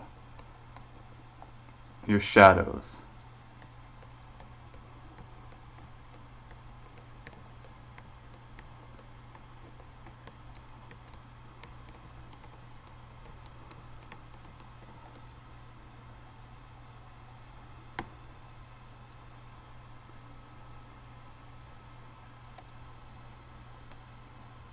Here, let's try this on another layer. Wish I could show you. Yeah, I mean, you could probably take a picture later on too, right? When you get done, pink accents near the eyes and such. Great composition. There's a lot of cool shit going on here. Mirror transparency in the skin. Add a little more hue shifts, a little bit more blood and stuff going in.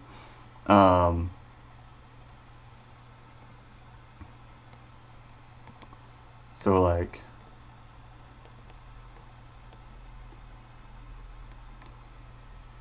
if I'm going to add glow to this,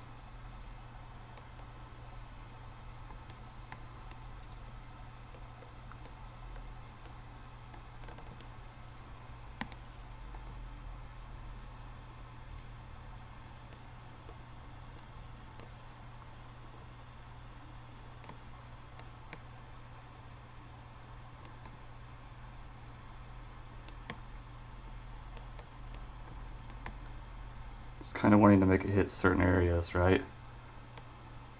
And we can turn this down a little bit too. It doesn't need to be like super intense. But just the main idea is we're adding just a little bit of like colors and values. It's a really good painting. Reds around the purples around the scars. Oh, little bits of like hue and stuff. So we could like grab that color, you know.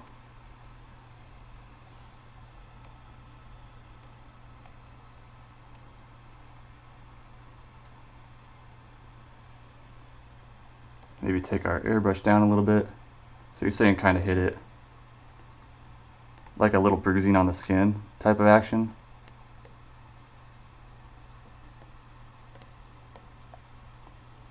So this is kind of how we put like blood and stuff like flowing through the skin a little bit. Just very kind of lightly. Yeah, I do have some pick now, but it's not done. How long are you thinking to be working on it? Can we get a caption? Got this. Yeah. What's the Tinder caption for this?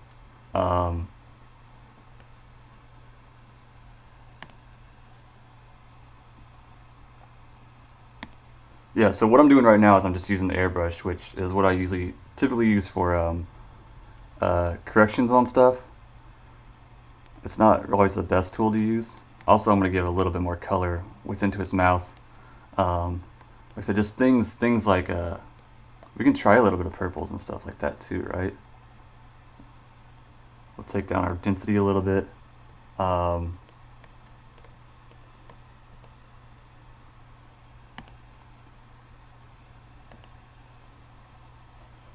Maybe even a little bit, quite a bit more actually.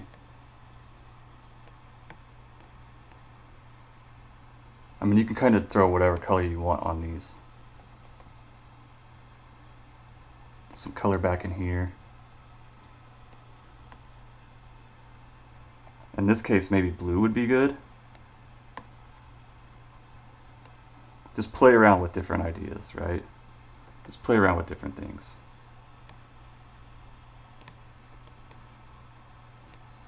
But the one thing I would want to do is just overall bring out more of the dark shadows where it's actually shadowed.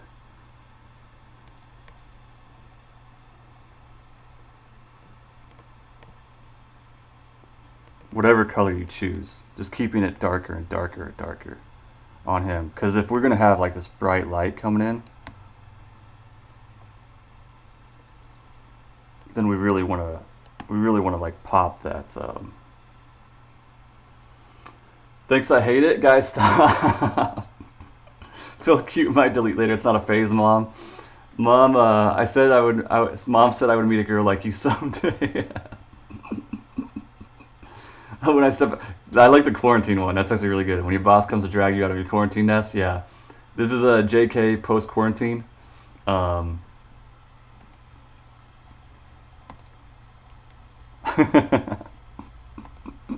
JK never gonna fucking submit again, are you?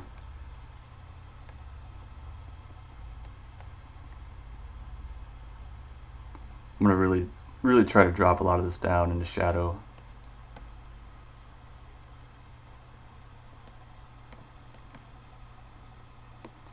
Even a lot over here.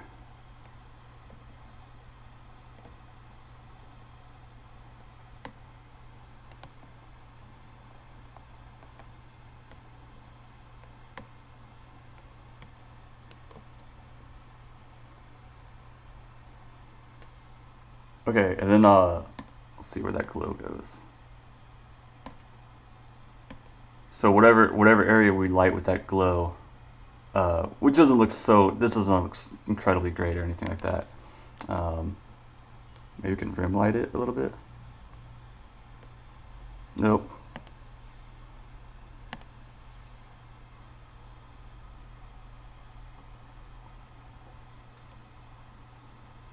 But whatever glow that we have kind of pops out even more, right? Hey Angie, what's up? Benjamin, how you doing? Love the mouth. I think the mouth pops too with a little bit more red. But yeah, that's kind of one thing to look at is like when you're basically in areas where you have a lot of like a lot of darks and lights, like a lot of hard lights and stuff. Um, Keeping your contrasts like much darker can be a big deal, or much heavier can be a big deal. I don't know if the oil brush is going to work that great on this, but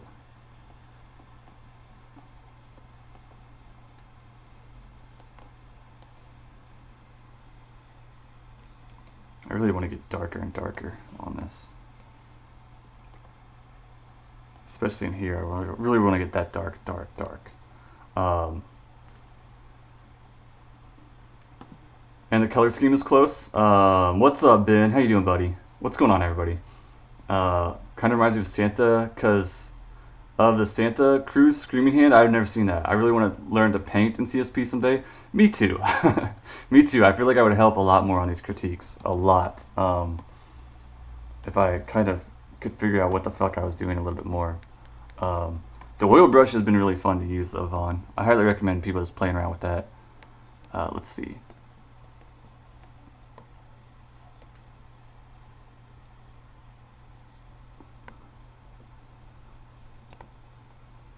I think maybe like lighting this up a little bit more.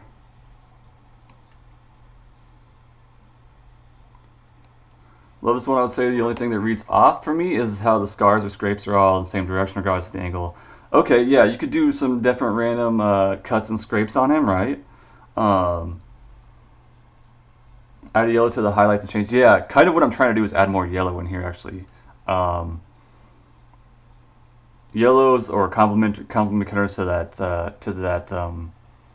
that red chain, right? Add more blood. I saw Chip the Chimp. Really? I got so excited. Are you really? I'm so pumped. We had one person do it so far, and it looks amazing. I'm so pumped, Angie. How's your day going over there, by the way? Painted it when it was Manga Studio, and it was as good as Paint Tool Sai. Yeah, Manga Studio was. That's a little bit ago. That's a little bit ago. Oh yeah, that's a good Golem one with the reds under the eyes, stuff like that. Yeah, yeah. What that's so basically my thinking is, like I would want to hit whatever that light source is coming out, and I just want uh, things in shadow to be darker, things hitting that light to be brighter on the front edge of it. I don't know if I made your stuff looks better or worse, but whoa.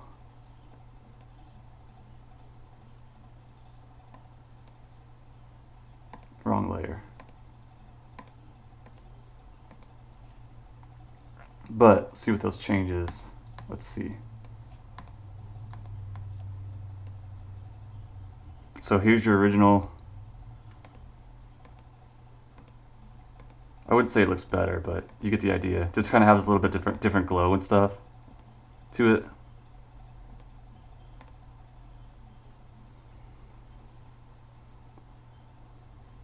Also, thank you for the bits, Ben. I appreciate that, homie. I really do. Meant to be red, or was it rusty gold? Can I just add that directly after finishing that? I made this. So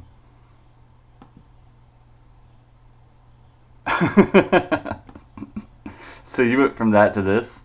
That's a hell of a jump. That's a hell of a palette cleanser. You made cheesecake? Yeah, this is a JK's critique submission. Hard specular lights can help. Gonna go lurk for a while. I made spaghetti. There you go, man. That sounds really fucking good. They go together like lamb and tuna fish.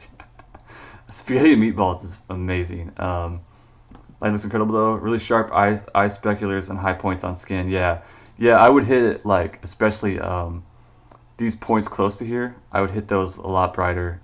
Like I said, that part of his eye, that strong part of his nose, the front of that arm, tops of these legs, right? But then the rest of this strong shadows. I know, right? Everyone's cooking tonight. Are you cooking? Other than cheesecake. Like, are you cooking actual dinner? Or are you just living on cheesecake over there? Um, okay, next one up. Next one up.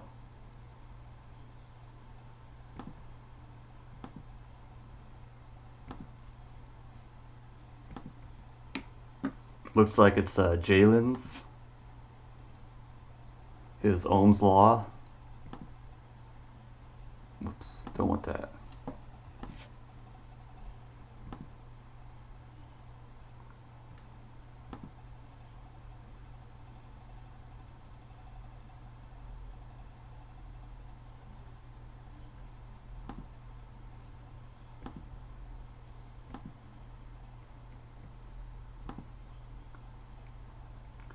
Dude, but chicken and rice is fucking good, man. If you get one of those like seasoning cubes and shit, throw that thing in there. Oh.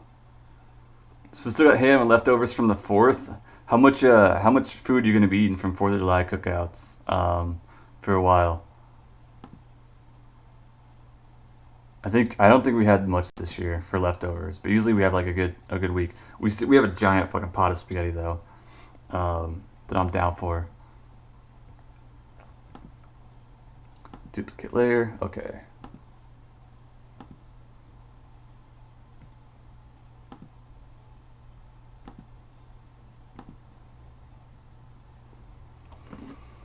Does this work as a cover? It definitely works as a cover.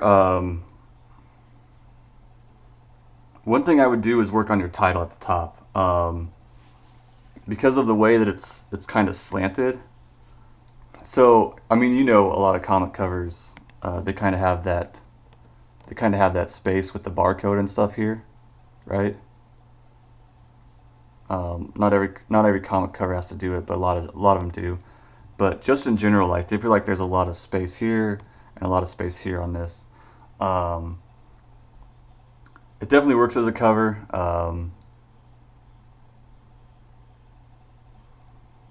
I kind of think, in my head, the spacing on these, I kind of want like first names, like tiny first names, tiny font here. Maybe move this down, tiny font here, for first names. That you could probably fit in there and stack those more. So that's kind of up to you. It's not, you don't have to do it. Um, Here it is. Pieces nice, pieces nice, pieces better than chicken and rice. um,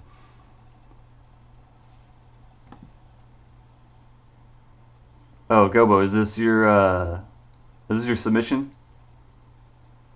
Awesome, dude. All right, sweet. I will try to retweet that later on. Thank you for posting that up. That's so sick, man.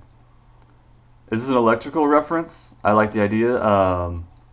Love the emotion. Yeah, good emotion, good effects. I like the characters in there. One thing I would do is kind of maybe work on how we can lay out that title in different ways. I don't know. It just feels like there's a little bit.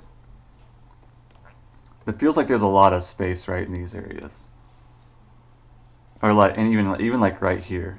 Um, I'm not sure because you also have these letters as catty cornered, and that might work. That might work just going straight across too, right? I do like the idea of it kind of going slanted like that, but I feel like it just maybe this is a really nitpicky thing. I know I've kind of looked at this before and given you some crits on it, but hmm, it's not a deal breaker too. By the way, uh, nitty gritty texture since it's so big and blown up. Oh, you would add more skin texture to this eye.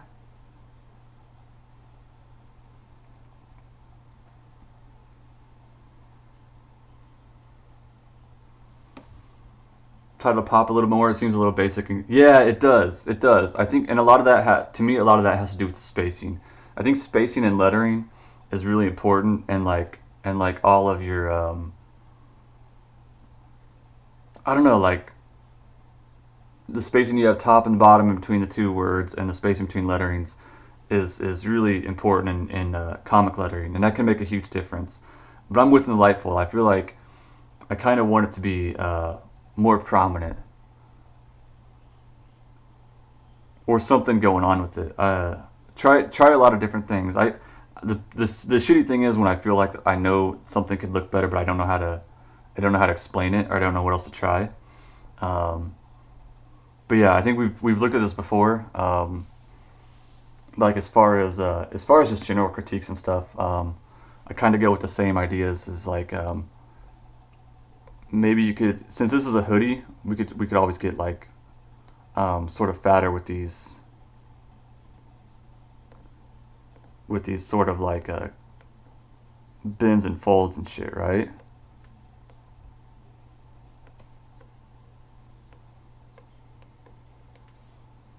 Unless it's a really light hoodie, and I would keep this kind of round, unless you want like a windbreaker type thing. But I don't think he's got that, right? But that's what I would kind of encourage you to work on, is just clothing folds, things like that. Um, when you do lightning, it looks like you kind of maybe screen grab some effects or use an effect brush. Or how did you do this? Did you draw in the effects and then color dodge them? Hey, heathen, what's up? How you doing? Yeah, still going, still trying. Heathen, how you doing over there? Um, why else have it a close up? Also, you could kind of drop certain things down too, in color and saturation, maybe a little bit. Um, the one thing is, with some of this stuff to remember is that with some of it, you the light is not going to affect these background images. So it almost looks like the lightning is affecting the eye, but it might, if it's just in the front, it might not affect it, right? Like that eye still might shine through whatever you got going on. Photo layover, okay. Everything flows together, overlaps, and then it's just strict up. Yeah. Maybe make the tile a bit bigger, overlapping the hard line. Do something a little bit extra instead of just black text. Yeah, I agree. It feels like up here it gets really safe because you have this sort of layout. Um, I don't know, man. Maybe you could like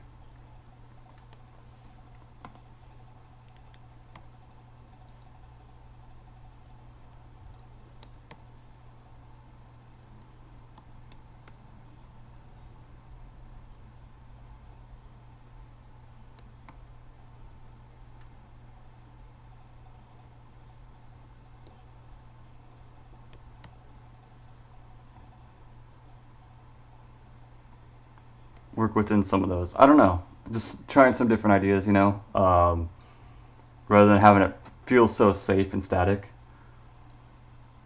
After Mixer went away, oh shit, really? Yeah. How are you handling it? Moving full time. I know like Asuka and a bunch of people have moved over here too, so I've gotten to see them a little bit. Um, popped out of race parts to come back into his hands. Okay, so one thing I want to talk about with the lightning is that you have a lot of the pink stuff here, and I think the lightning is kind of going everywhere. It's finding its own way, but then you have a lot of this energy kind of going out of him, right? But I want the lightning. I want these things to be like cohesive, right? So like if we're surrounding there and we're creating these sort of like areas, let's have the lightning be part of this, and follow it instead of like kind of going off on its own in different spots, right down here and stuff like that. Because it's already coming out of here, but let's have it follow that pink stuff, like all that energy that's coming out. This looks great where it's around it, but when it kind of is branching off, it's sort of like it's fighting against like the flow of your cover, if that makes sense. And it's almost creating too much confusion. Like you have a spot here that it's like cut in front of the jaw, that's like a tangent that's almost covering up his face. In fact, some of the brightness is a little bit too much, as far as it takes away from him. I think it's not like a huge big deal. I think the cover's still great. I think it's still really working for you. One thing to kind of remember is remember how you set things up with direction and stuff. So her eye and this eye being that close together on the same plane, um, What might help with the Ohm's law thing is almost moving him up here. So we move him up into this spot, and then like their eye level, at least their eye level is not on a different plane. It's going to go in there, and then maybe he's out in front. Maybe he's moved over a little bit. That way we have that zigzag that's really important in comics. That's that natural zigzag. All right, so did that help much? I know we've kind of gone over this piece before, or I've seen it before, but yeah, I think what Delightful's saying is like the text and stuff. Yeah, don't control. Yeah, I gotcha. Didn't hurt me like I heard a lot of. Yeah, it kind of sucked for a lot of other people, but I'm glad you can. Yeah, I'm glad you're able to roll with it too. Yeah, color palettes I think looks really cool too. It's just kind of making it all cohesive and not just like effects for the sake of effects, but keep in mind that you're making an illustration with every line you put on that page, your title, everything, all goes into that composition and balance. Yeah, it's Jalen's comics, so he's going to have it out in the fall. So keep an eye on shit. Um, it's the cover stuff I got to redraw. Yeah, that's true. Your cover is super important, but like I said, these are not make or break things. I think these are you're like 90% there. Pick up the book. That's true. That's true. You need the cover to sell the book. Yeah, that's very fucking true. Um, okay, then we have a character design sketch.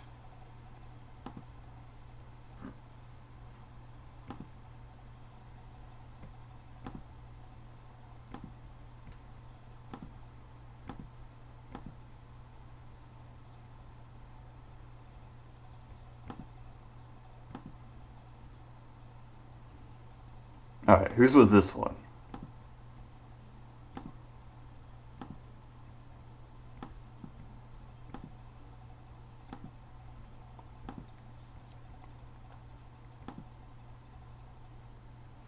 Zero issue out this fall. Yeah, if you guys are not following art by Jalen, go show him some love. He will be pushing those comics out this fall. Back to deal. I'll be around. Yeah, for sure, man. It's good seeing you. Like I said, I just hope everything's going good over there. We're in the middle of a big long critique session, so it's kind of hard to play catch up when I've got a bunch more stuff to do. But yeah,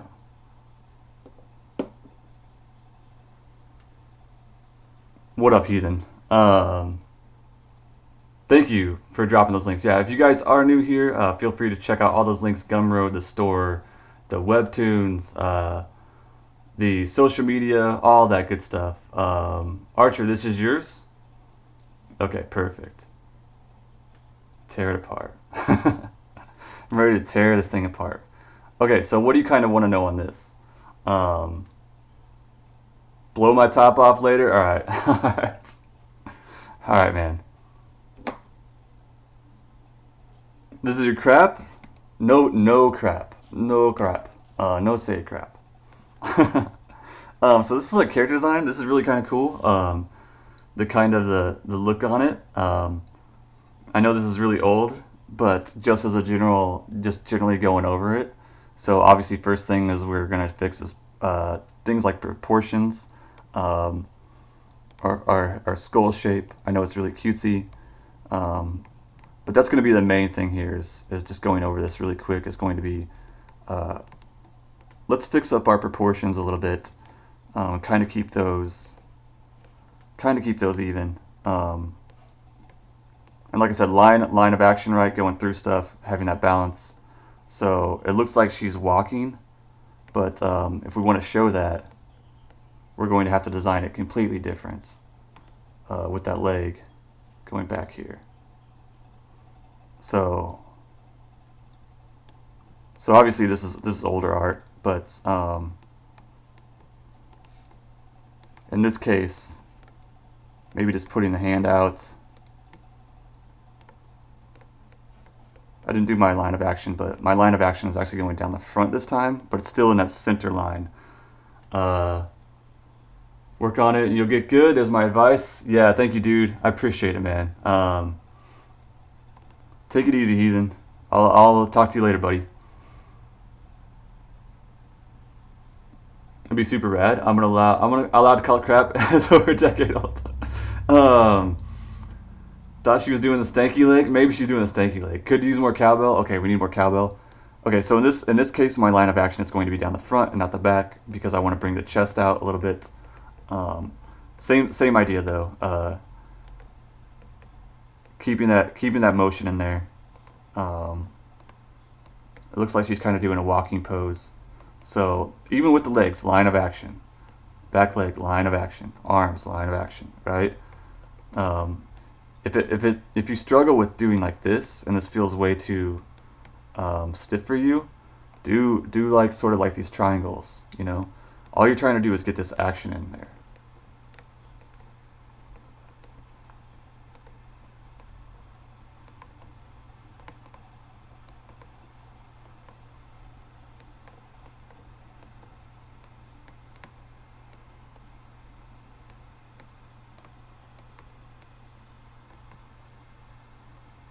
Right, so then we stick with our proportions, right? We try to figure out, so this is a head, this upper body's usually about a head, the stomach's about a head, pelvis is about a head. These kind of get into where there's two heads. I think 1, 2, 3, 4, 5, 6, 7. So it's about 7 heads tall on this. Depending on what age she is, if she's younger, she's going to not be quite as tall. I can't really tell on this. She has a young face, but because of your proportions, I can't totally tell. So that's another thing to keep in mind, right? Hips have a slight turn.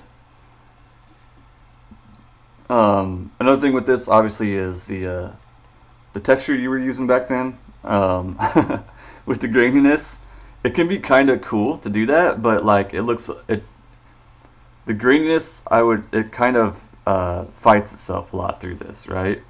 So obviously you're going to go through a lot of different things, shading wise, stuff like that. So where do we put shadows? Just grab sort of like a blue here, set it to multiply, turn it way down, things like that to help pop stuff out, right? So behind the hair is behind the neck, not a lot hitting that. Maybe that other side. The cape is going to be more in shadow because it's going to be darker where the sun's not hitting it. Little lines under the shirt, under the pants, under that kneecap.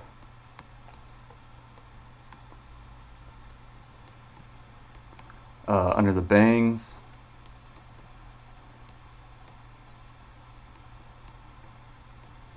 Collarbones.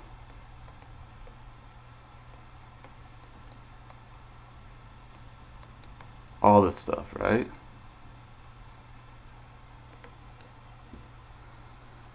Do you guys still do the number of heads rules? I don't always do it. I don't really do it, but when I'm trying to check for stuff, then yes, I do. Yeah, so if this is like a kid drawing, we're just going to shorten these up by comparison. And usually that's probably going to be about 4 heads or so, like that. But that's my main thing for you, is just, my biggest thing for you is not design work. It is more like proportions, which you've learned. So I won't be like beat a dead horse on this.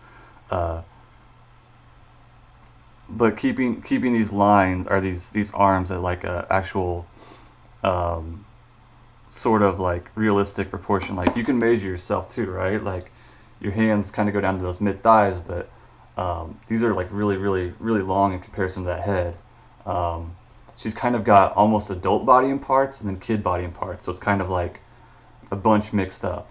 I think even like, yeah, if we measure like the top half, I think what's really throwing it off is the top half and the bottom half are much different. And the bottom half, your legs usually are going to be quite a bit longer, I think. Maybe considering design stuff? Okay. I would say keeping... So the top of the hair feels very blue, it feels very wintry, but then like her outfit feels like she's on a beach, right? Kind of her skin feels a little bit gray, a little bit dead. So if like she's a warm type of character, I might bring that up. Hey Ernesto, what's up? It's man. How dare you? Uh, oh, her hair was supposed to be shadow. Okay, so it's white normally. Um, then yeah, if it's supposed to be shadow, let's like cut that down. Let's keep that shadow through the body. Let's lower that opacity too. Um, because you also don't really have shadow anywhere else on the body, so like we would need consistency. Um, I like the character design though. I like the stuff coming out of the ears. I like the little loops or the little tendrils and shit. That's cool. I would keep whatever her hair color is. I would try to put more of that in her outfit too. Just me personally, because you have a lot of greens and oranges and uh, yellows and then the blues and stuff. So I think it's kind of jumping all over the place to me. To be honest, if this is a cape coming off of her suspenders, I would make it smaller and cutesy maybe, or go much bigger with it, like where it's kind of covering the backside, so I know it's a cape. Um, but you can kind of make it cutesy too, and that might work. But yeah, character design wise, my main thing is like the skin just feels a little bit too dead, and like the texture on it. Uh, Definitely work with like a more flatter texture, unless you wanted to maybe make it out of rock or something. Um, then you can find ways to do that too, without sort of like a Photoshop filter effect. Yeah, like the idea of suspenders. I think my design was I just learned how to draw these elements, let's smash them together. That's totally fair though. That's how you play around. That's how you learn shit, right? Um, that's kind of how you get shit done. I think Kepion's was next, but I think we gotta wait on Kepion. Man, we got a lot. We got a lot. All right, so I'm saving those two for last. That way they're not doubles. Um, Vaughn's.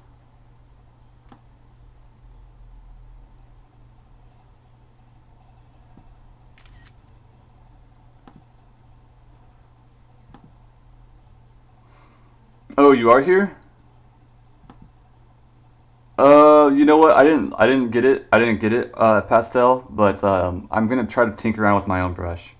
Cause I realized when he was drawing his straight lines, it kind of looked a lot more like just a normal G pen. But I wasn't like I wasn't. He was adding. He was also adding halftones to his stuff too, and that's something I haven't played around with enough. So like adding halftones would help as well. Um, I think I could get it with a stock brush though, rather than trying to find it. Okay, Kepion's here.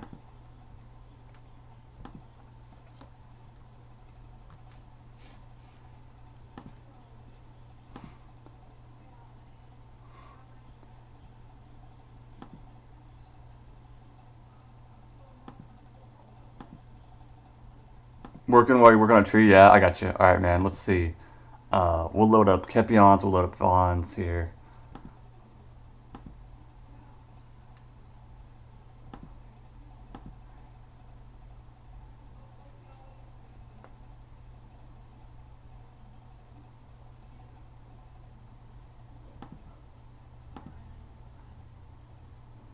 All right, we'll look at Kepion's.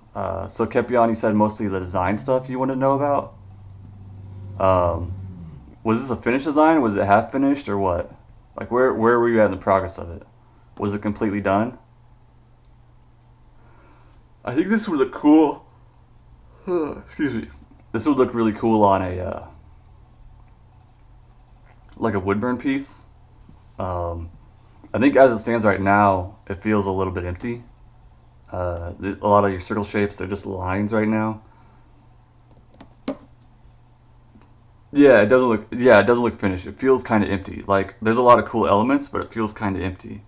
Um, like I get it, but I get the idea you're going for. Also, just this leg kind of bugs me a little bit. I would turn this leg out more. I know that's. I think Da Vinci might have his leg turned in, but I would turn this leg out. It's just kind of bugging me a little bit, just how it's set.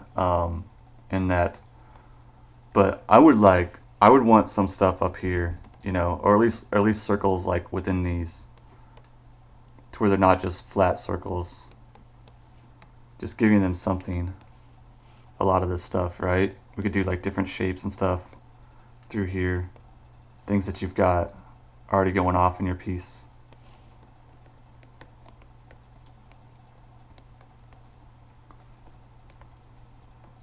I don't know. We could just do a lot of different things. Probably have like, since this guy is dark on this side, we could probably like have the dark designs going through here.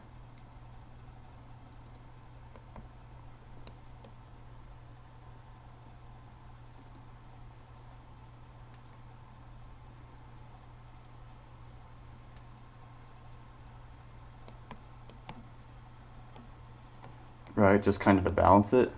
Maybe even like up in these circles.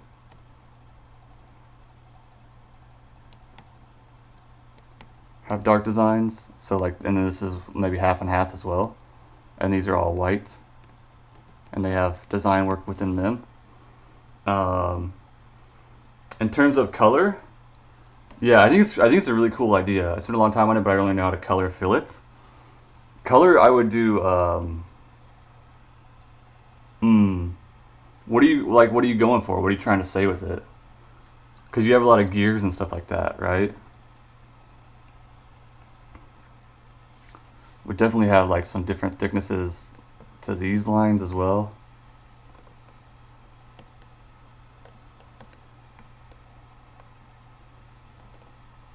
So we have design going all the way through this stuff, right?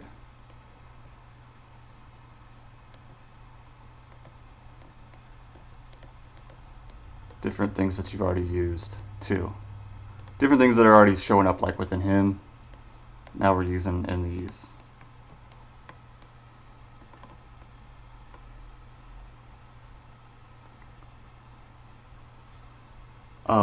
With color, honestly,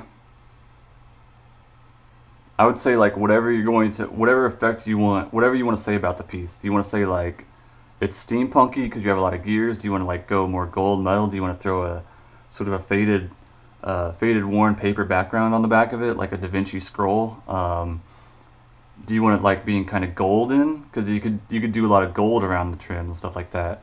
And then maybe a sort of a lightly shaded in like drawing on the man.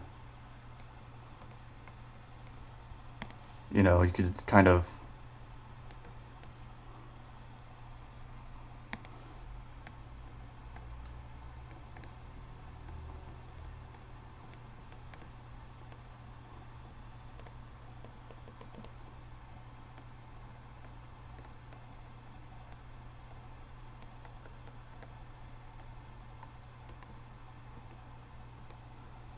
like give him shading in, and then like sort of like a monotone or sort of a monochrome background, like maybe like a dark sort of a brownish red type of thing.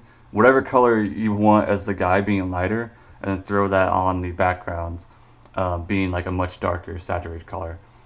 Hey, what's up, Calvers? How you doing, man? What's going on, buddy? Asimov books, so based on a robotic man kind of idea. I like to add some kind of darker color, but I'm not sure how to do it. Yeah, steampunk would be cool. One thing you can kind of do is if you create like a layer back here. Actually, let's do this. So then we just edit fill. Oh wait, shit.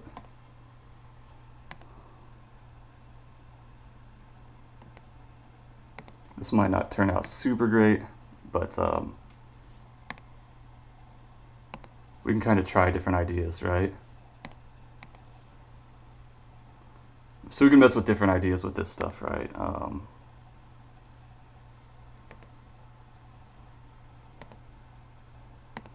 don't know, just whatever color kind of grabs your attention on stuff. Like kind of like a duller tone. That's kind of nice. I would just kind of mess with it. See whatever you were trying to go for, and just try to do that, right? But I would do it on another layer than what you have. Like him, I would kind of leave him white and different tones and lighter, but like get your background in different colors and stuff. Hey Noel, what's going on? How you doing, Noel? Stopping by to say hi. Working on. Oh no, you do no kidding doing FET. Are you doing like a whole? How many Star Wars people are you gonna be doing? for line art, so I'm going to do the line art for this piece. Oh, really? You don't like the CSP brushes for line art? Not even like the G pen. Although I have to adjust some of mine. I have to adjust my pressure curve on some of mine, but I use mostly stock stuff. I think the gold's bronze. Yeah, I would. That's my take on it. I would do golds and bronze around this edge. I think that would be really cool to make this look sort of ornamental and stuff. If I had a little bit more time, I would probably like go ham trying to paint it and stuff. But that could be really really fucking cool. But that's my idea on stuff. I already think it looks better giving him like a little bit of 3D shading and stuff. This guy in the middle, I think that already, and giving like sort of like a, I don't know, just not an emptiness to a lot of these spaces, right? So here's sort of before and after.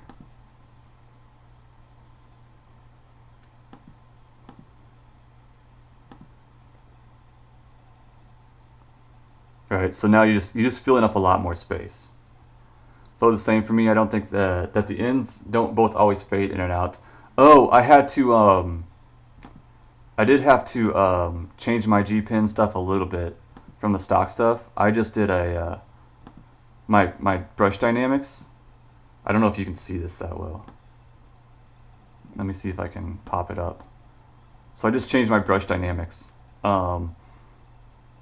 So it looks like this. It's just like a straight curve up and down, and my minimum value is set to 0, and all I have is my pin pressure on. The shading pops off the regular half a lot more. Yeah. Because a lot of think of why it looks unfinished right now is it just looks flat. That's pretty much it. But yeah, that's my main thing on that. Okay, Vaughn's kind of moving through these quick because we're already at 6 o'clock. So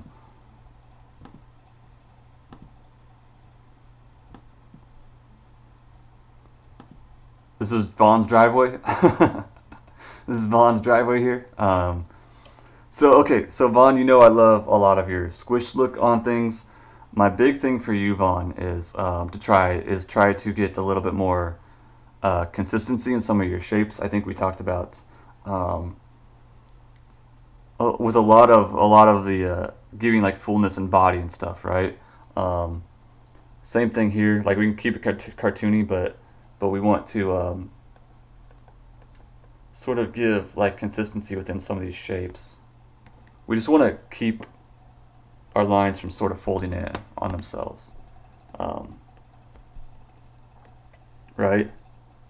So even with like these,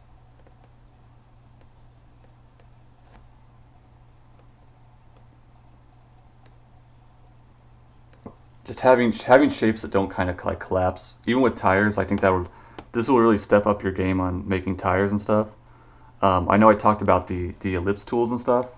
If you want to use those, throw those in there. And you can kind of resize those however you want. You can free transform them. If you have a vector layer on, you can make them thicker or thinner. I've shown you that too, I think. If I need to show that too again, I can. But if I drew that and I want to make it thinner to fit on this piece more, let's see. Let's thin it even more. And then I can edit free transform stuff too. So edit free transform might help you a lot. Actually, we did that on the wrong layer. That's why it's not working that much.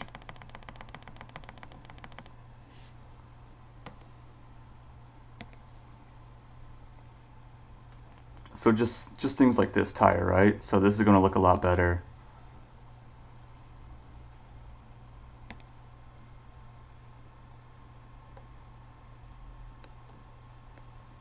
Fuck.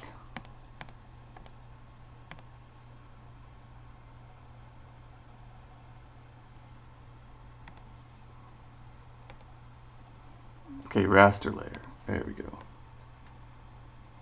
Or vector layer. Yeah, you can transform anything. This is what I would kind of do for your stuff, is just transform stuff.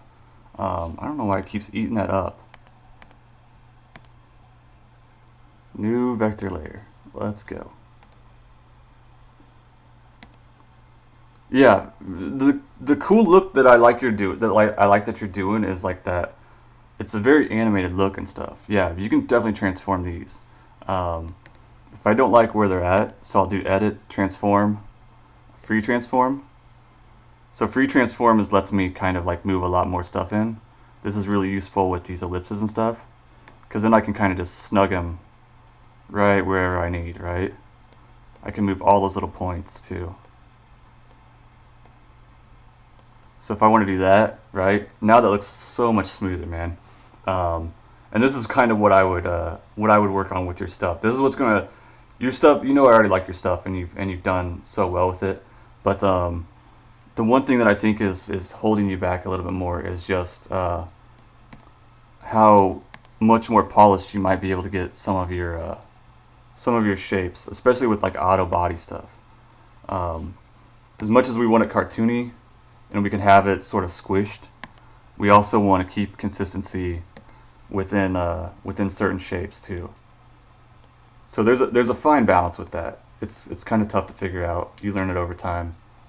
You already are fucking putting a ton of work in on this.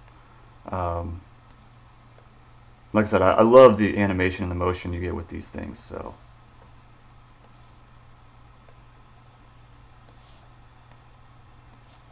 right. So then we can even turn it up a little bit here, turn it here, and then something like that.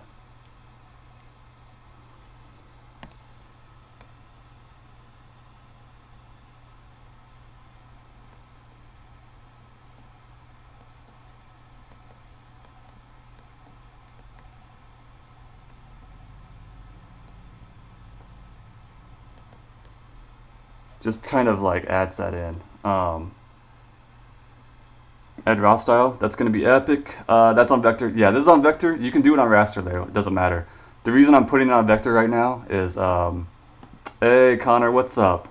Um, the reason that I am putting it on vector right now is that I want to be able to shrink my lines down with them holding together. So like raster will kind of chew them up if I shrink too much. Vector looks a lot better the more I'm shrinking stuff. If I keep on the right layer, that is. But like I could shrink it way down if I want. Right? So I'm shrinking that line a little bit more and a little bit more. Just to kind of fit in with your wheel.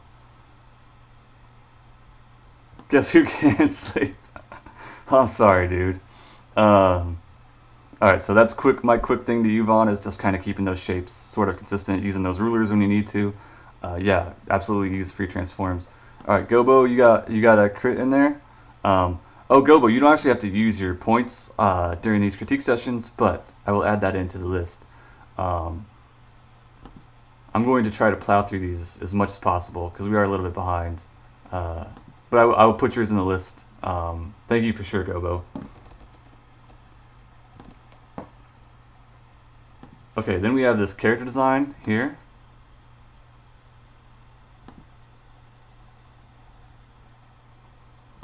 Ben's design, who was this? Love these cars, they're really, really fucking good. Yeah, all you do, you know what, the vector's the same shit. Just remember to, when you select a new layer, and then vector layer, alright? It's just kind of the same shit until you go to color. And then color on a raster layer over the top of stuff, right?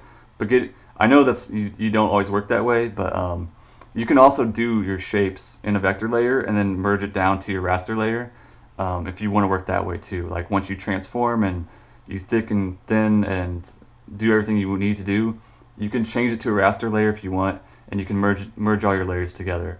So you don't have to keep it just as a vector layer if you don't want to do that.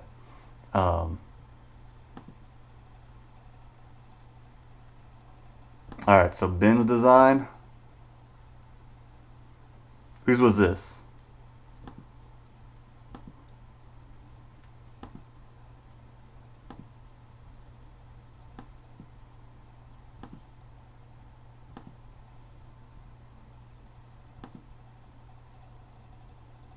This is yours, Sebastian? Alright, cool. So what are you kind of curious about on this? that you want to know.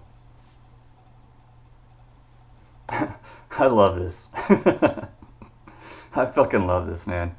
Um, yeah, awesome hand grid gestures on this. Did you show the comic stuff last week? The character lineup?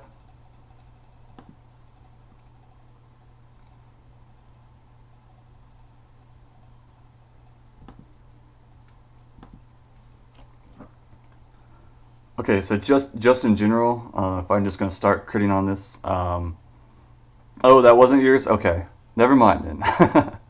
So one thing I kind of learned from Greg Capullo is when we're doing our shoulders and stuff, um, even if he's a hoss here, kind of got his shoulders up, but like um, kind of taking this sort of approach to shoulders instead, where it's kind of curved down instead of like straight across.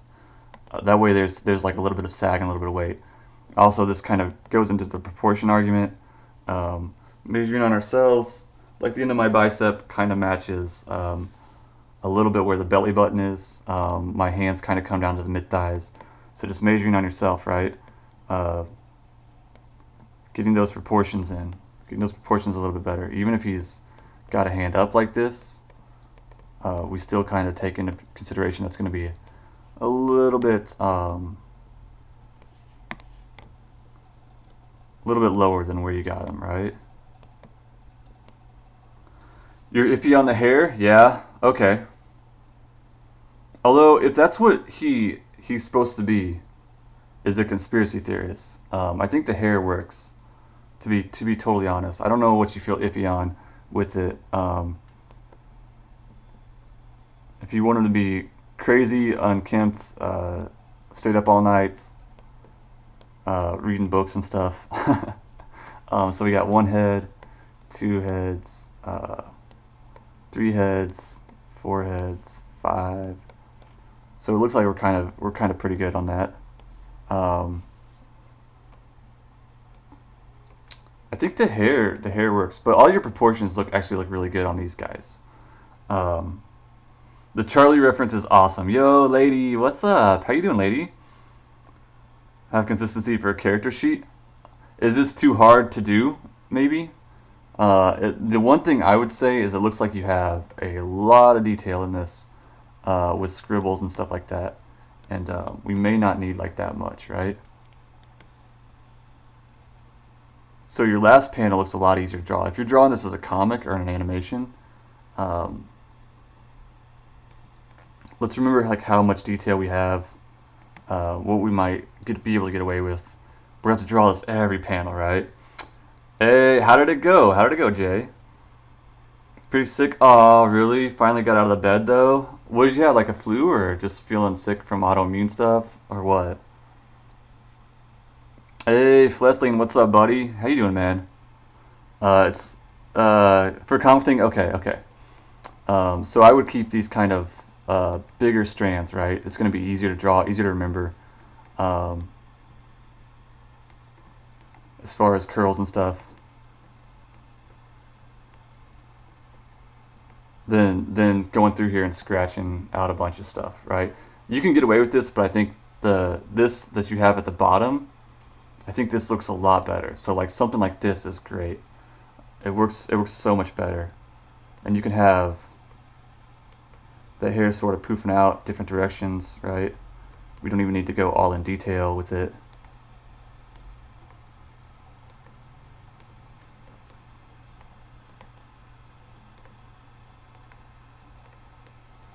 One thing I think sometimes with your ears you kind of drop off a little bit, but it's okay. Kind of keep in measures with your face here.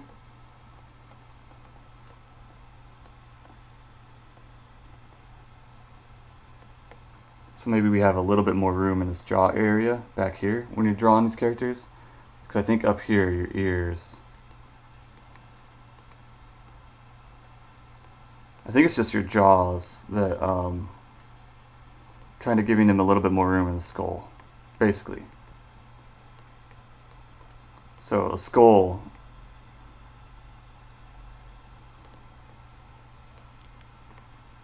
the neck kind of attached back there more. right? And that lines up with the nose. So it's pretty close. It's just a little bit, you have a little bit extra room, I think, on the back of that neck. Where it's just like, this part looks a little bit like there's just too much of it. Yo, I think you sleep? Alright, JK, thank you for hanging out, buddy. Hey, what's up, Echo? How you doing, buddy? How was work today, man? Damn, they locked your whole city down again, really. So, yeah, sometimes it does. You should do turnarounds. Turnarounds would be really, really, really cool. They would be really, really, really cool. Um, Damn, they locked the whole thing down. Yeah, lady, no matter what you do, I feel like sometimes that's going to be the frustrating part. No matter how perfect you are with it, sometimes autoimmune just flares up and knocks you out. How long were you kind of knocked down for? Be as fuck. You have 3 days off, yeah. I'm gonna best believe I'll have to fuck. What are you gonna do? A lot of Destiny, or what? It looks like up here you're trying to decide on eye color. Like, do you want the eyes to be red then?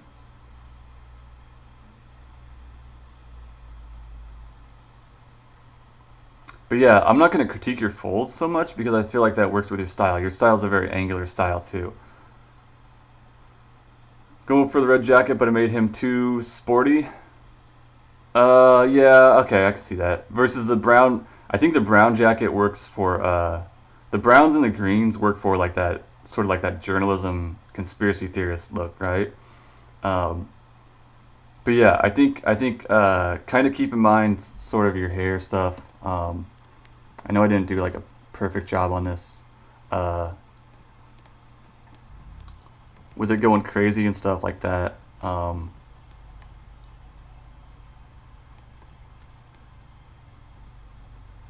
would maybe keep some thicker clumps and stuff. Little back, more back of the skull there because it kind of moves back some, and not needing to like over detail. You can go with a scribbly line, by the way, too, if you want. Um, I would maybe add in a little bit of like, I don't know, if he's gonna be crazy kind of conspiracy theorist, giving him maybe some eye bags where he stayed up all night.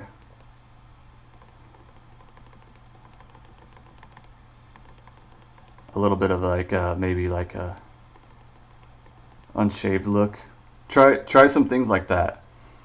Because right now he does kind of look like he's got that sporty jock. He's still pretty like uh, I don't know, clean shaven. Looks like he could go to a party and like be right at home type of thing. So playing up that character, that if he's like a huge conspiracy theorist, like if he's kind of on the verge of going crazy on stuff, um, adding little things like that to kind of make him look a little bit weathered, a little bit tired. We need to get rid of it. Yeah, you do. I know. It's just it's frustrating though that it can't seem to stay away. Man.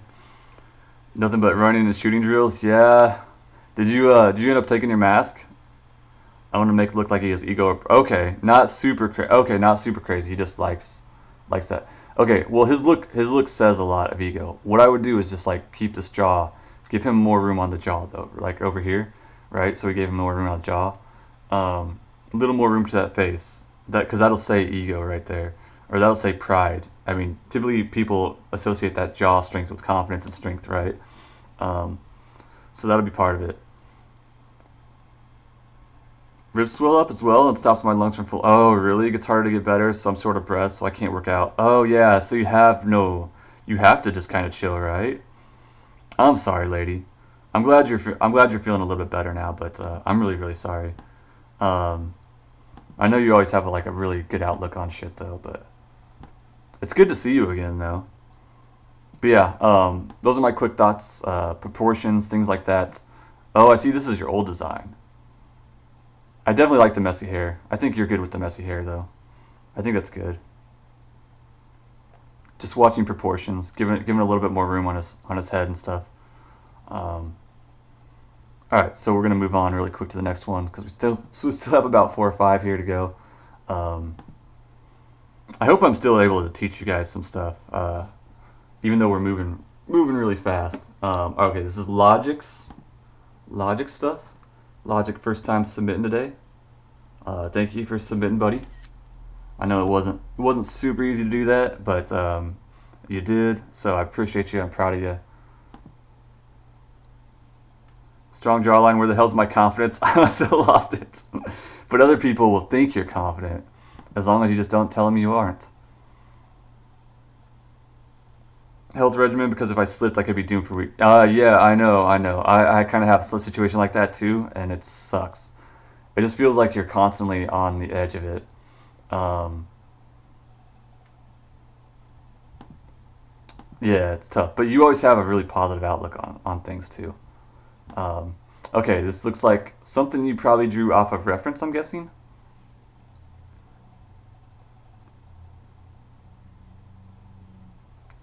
Yeah, the character sheet is honestly great. It's honestly really, really good.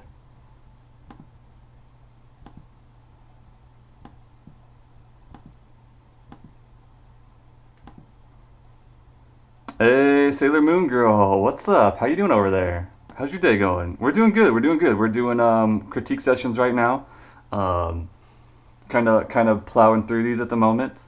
It's off of reference. Okay, so without seeing the reference, the one thing that I'm going to say is I kind of wish I could see the reference just to kind of give you better ideas. But so the one things that I'm going to say here with your stuff is it looks like with shading you're kind of well. First, we're going to work on like things like knowing where these muscles are. Like these are there's got full muscles within here, right?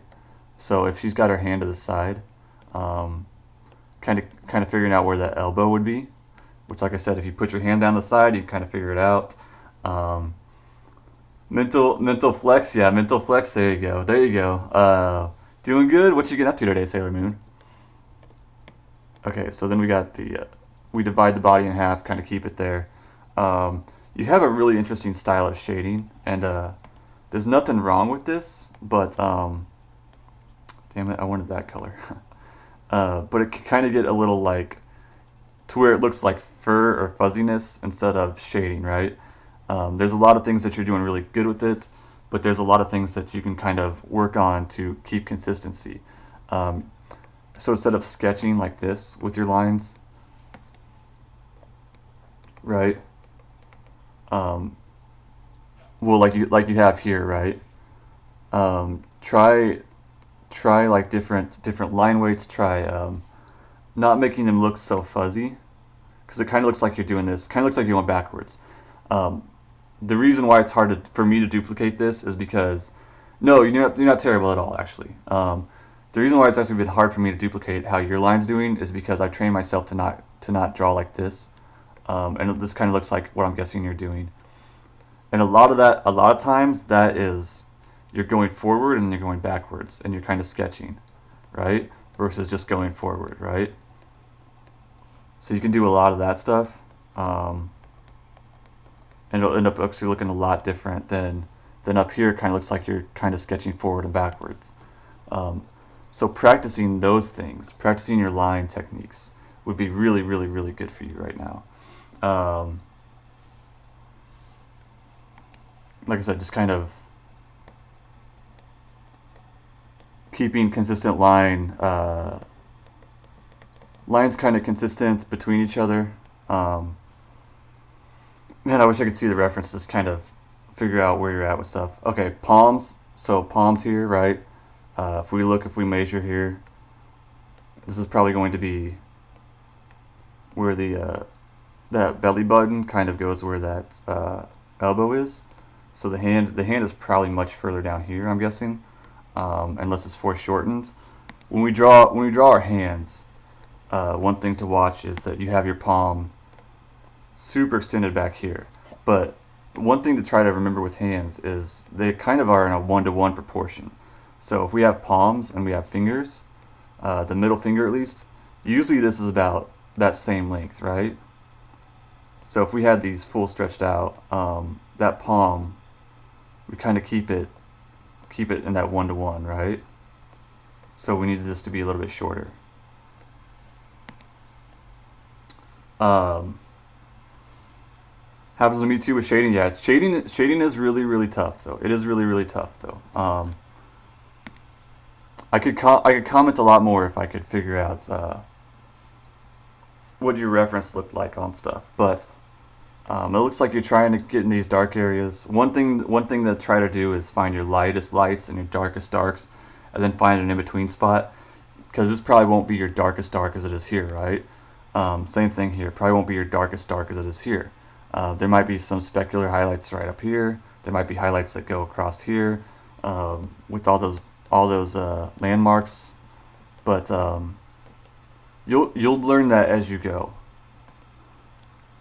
So I would kind of get rid of that.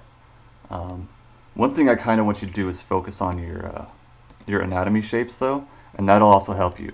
So as you're drawing this stuff, if you can get just a piece of paper with like a I don't know, you probably can't do digital, right?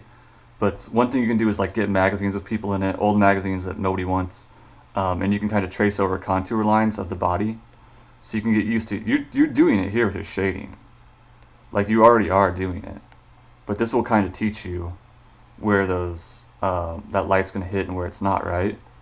So if this is part of that shading, it goes down to maybe like somewhere here. We've kind of shaded this out as well. Down in here, we might know that this line, what these mean is that this is a tube, and so like this is the top of the tube, and this is the bottom of the tube that's kind of going away from the light source, right? But yeah, I'm really proud of you for submitting though, because it's a really good thing that you took that first step too, because you will learn a lot more. But what I want you to do is focus on that anatomy shapes too. Focus on these full shapes. Focus on landmarks of the body, like where do these go. Draw when you're doing reference, kind of connect the points to different parts of the body, like if the belly button's here, collarbone's up here. How wide apart is the shoulders? They're usually one head and one head on each side. So if we're doing that and looking at that, right, then maybe our arm's going to look a whole lot different. Maybe this is going to be a whole lot further down, unless it's in perspective. So measure things up with the landmarks on the body when you're doing references, and that will help teach you down the road. Okay, and like I said, try in your sketch lines as this and less like this. Less going backwards, more just going in one direction. Will help you a lot, right?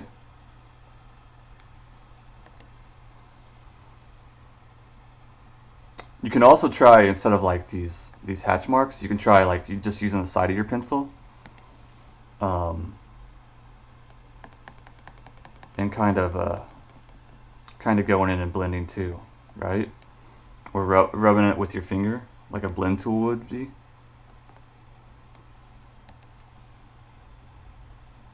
Yeah, does that help at all? I don't know if my advice really helps, because I'm working digitally and you're working traditionally. But a lot of what I feel like is just getting those basic shapes down and those basic proportions that match up with the body, and then trying to figure out where you're at with it. Okay, it does? Okay, cool, perfect. Yeah. So match up landmarks. That's the first thing I want you to do, is try to match it. I want you to work on your line techniques, kind of going in one direction, kind of keeping the spacing between lines as close to each other as possible. And I want you to work on matching up landmarks on the body, right? So like an elbow, draw it over, see where it matches up on the body on the picture, and then draw that on your picture too. And then keep that in mind. Measure yourself too. Measure your own body. Yeah, shading you will get it over time. But you know what? Logic was a little bit nervous about submitting today and did it anyways.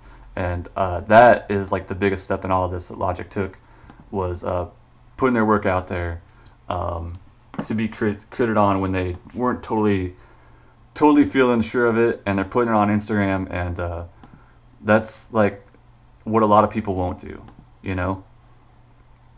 Okay, I think this is SG's.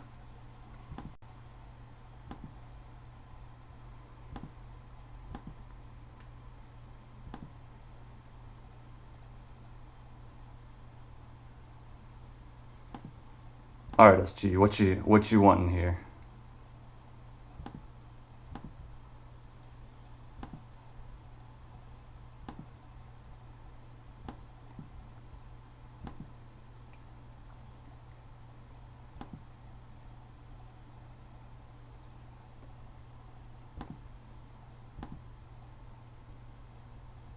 show the proportion honestly, but thank you for the yeah. All you have to it's much simpler than you realize if you take the time to slow down in your head, slow down in your head and take one thing at a time, right?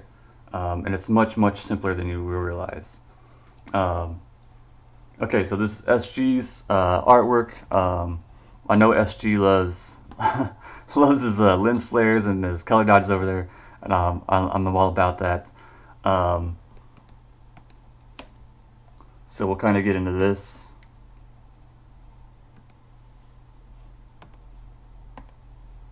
Right. So the one thing that I want to do anytime I get something like this, like I said, bright colors. Maybe we'll add a little bit more contrast to things where they're not at, right? So he's shining pretty bright on that. Um,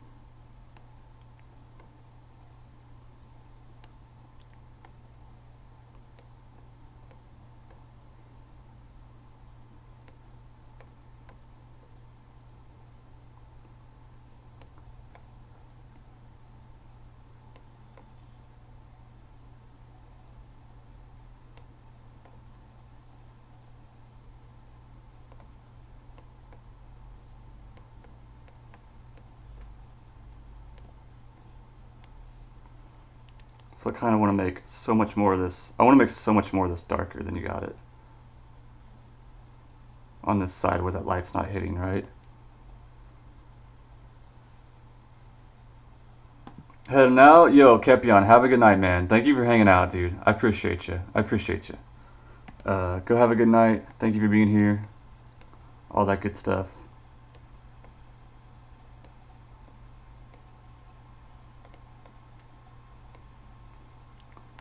So anytime we got those bright colors, remember, like more darks, more lights, less midtones, makes stuff pop out.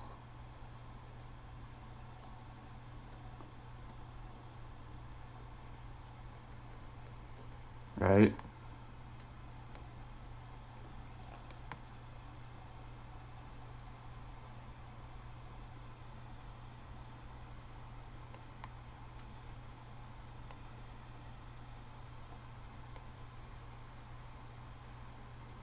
It looks too flat. Yeah, a lot of it because I think you're just struggling with your too much midtones and stuff, right?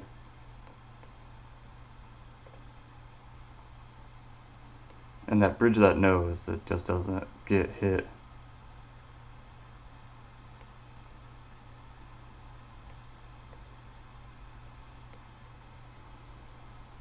So even adding like this much more with the light on it, it pops it out a little bit more.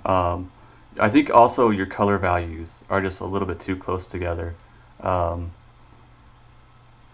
as far as like this shirt, this background area, if it's flat, I mean we could, well shit.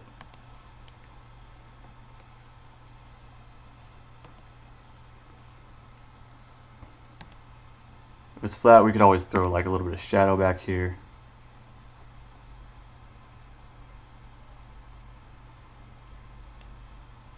Right. Drop that down a little bit. Now it looks like he's in a background, you know? Um, thank the Lord. Thank the Lord. I was getting there. I was getting there. Um, yeah, so a lot of your color variation on this is just like that's why things are blending in too much, right? I think it's just working on your like the types of purples you use and the types of red you use. I think they're a little bit maybe oversaturated and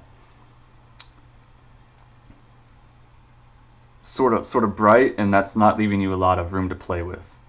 Um, even my shadow's not super great on his face. One thing I would also do is you have like this open space up here. What I kind of am tempted to do is move this guy a little bit as well to kind of free up some of that open space, right?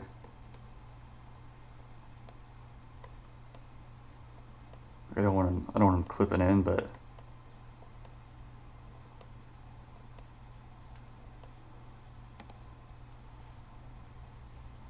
just somewhere in order to free up like that composition thing. Um, if this is a wall back here, I'm gonna throw some texture on it too. I'm gonna throw some scuff marks on it. I'm gonna throw either some scuff marks or some tiles in the background there. Just something that I know it's like it's like some kind of I don't know, something that goes through that skull that tells me that this is a wall or this is a hideout or some shit like that.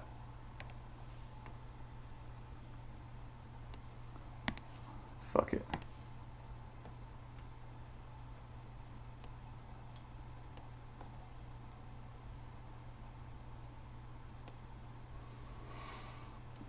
I know what you mean about the values. Yeah.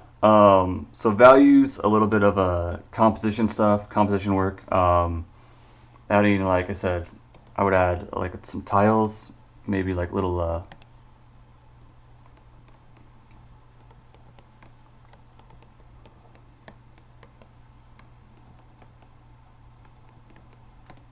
just whatever you got.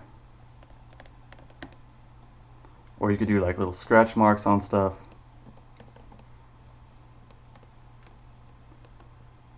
Little cracks in the wall. Depends on what sort of a place this is that they're in. But it gives it so now you're looking like a lot less flat. Like this is really sloppy still, right? Um, but now you've given like yourself a background. Yeah, and you can kind of, we talked about last time how you can hit one side of with sort of one color and another side with another color. I don't know if it'll really work here, what I want it to.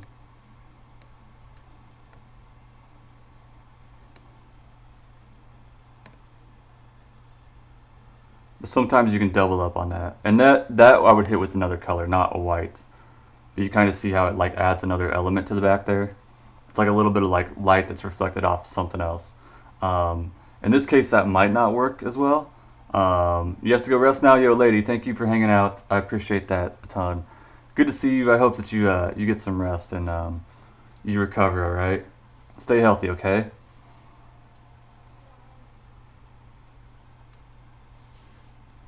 The thing that I like to do in comics is like even with this.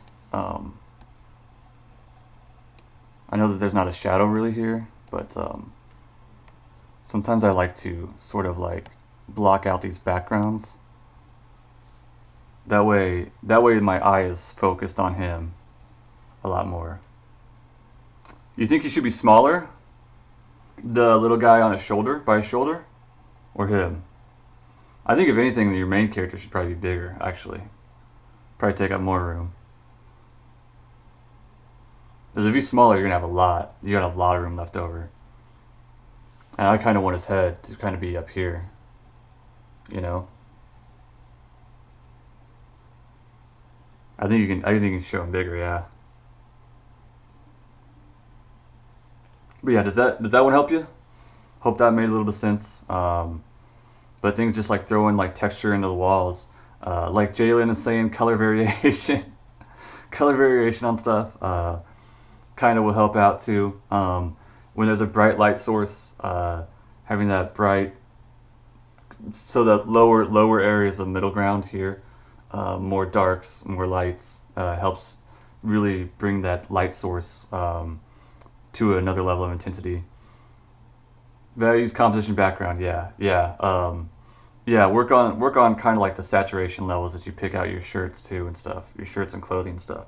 This is a really hard thing to learn. I know a lot of artists do this when they're sort of learning colors and stuff too. But go look at examples. Find a like a professional character sheet online, and then use the eyedropper tool and look at examples of how they're doing stuff.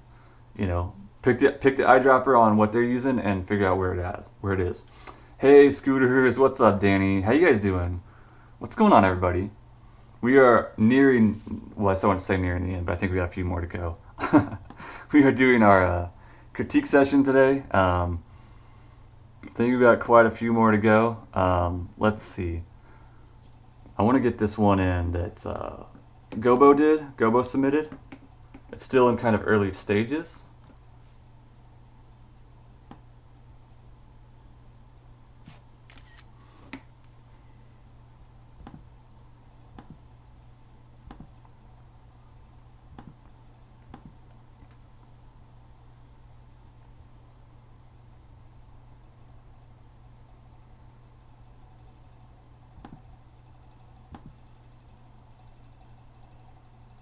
Okay, so this is Gobo's. I love these pencil lines already.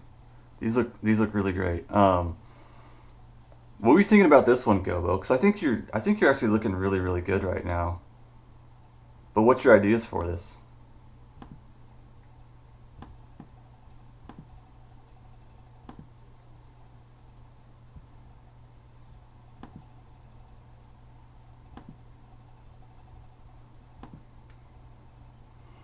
Good composition for a sad look? Okay. So what is his backstory? He's sad. He's riding through forest, a medieval thing, a town. Um, Critique day always a long run, yeah. Yeah, it is. My tablet's messing up and I'm scared. What's wrong with it? Can you reinstall drivers? Oh, it's doing it in both programs. Shit, really? That makes sense. The smaller guy. Okay. Oh, make the smaller guy smaller? Yeah. But honestly, making the main guy bigger will help make the smaller guy smaller too and fill more space too. Um, Cell shading doesn't need to be simplistic. Maybe consider cell shading on a gradient instead of only flats. Yeah, that's true. And you can blend. You can actually take the blend tool right along the edge of your cell shading and kind of soften it up. I know Jalen does that. Um, oh, Battlefield. Okay, okay. I think you got a lot of your perspective lines into place. Um, I know you said you were nearing the end, but if there's any chance you could look at my most recent piece, yeah, drop it in chat, Danny. We can probably fit it. Um, how would I go about learning this color? What I would do is I would go off. I would grab references of animation that you like, grab references of real people too. What I would do is put them into your whatever you're using, Clip Studio Paint or whatever you're using. I would use the color picker and like the eyedropper tool, color picker tool, whatever it is in your program.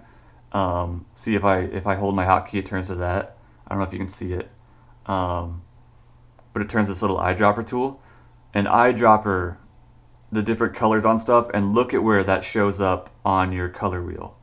So wherever that shows up on your color wheel, that's the colors those people were picking, and learn how far off you might be from that stuff, right? And then do a master study. Paint the same thing that they're painting, but use your eyedropper to pick colors from what they're doing, um, and then pay attention to where that's at versus like how you would make it look, and just don't beat yourself up on it, but like pay attention to like how far off or how different your ideas of what that color looks like would be versus what a professional is using. So that's how I would learn. That's what helped me a lot. I think the horse is plenty big enough. The one issue you might run into is like you're kind of on the edge here where you're cutting them off. So I mean, obviously Battlefield, man, I would just kind of what I would do depending on what program you're working in. Clip Studio Paint is really good for this.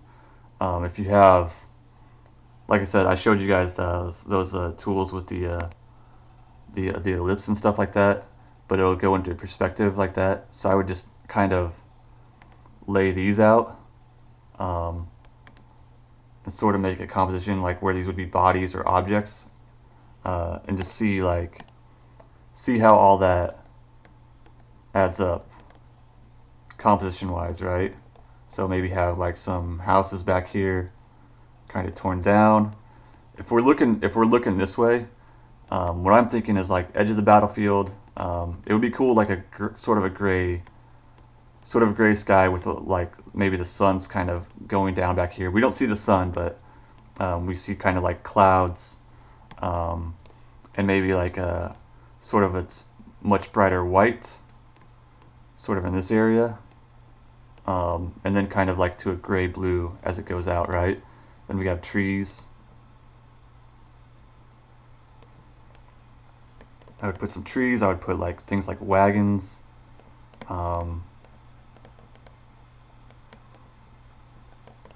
You know, bodies over it, bodies bent over it. If he's going through a battlefield, just kind of making it gruesome, right? So the little dude right here, laying up against the wagon. More trees in the background. Maybe some snow. Little flecks of snow and stuff. Not like a ton of snow, but like cold, muddy sort of things. Maybe like a little bit of a, if we do that, hot breath, you know. Hey, good, SG, good, man. Your hip's on fire right now, yeah. You need some Amber's yoga lessons. Yeah, for sure, Danny. Just drop it in chat, and I'll add it into the list.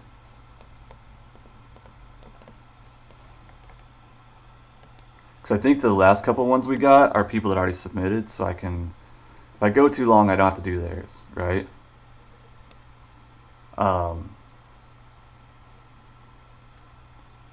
So obviously getting darker over here on this side. Maybe having that light hit his armor with like a cool blue would be kind of cool. I might raise that horse head up just a bit, just to keep it in frame. Because I don't know, I don't really like where it's like cut off exactly.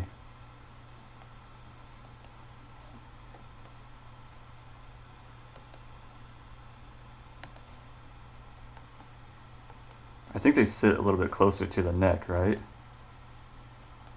We could kind of balance them a little bit.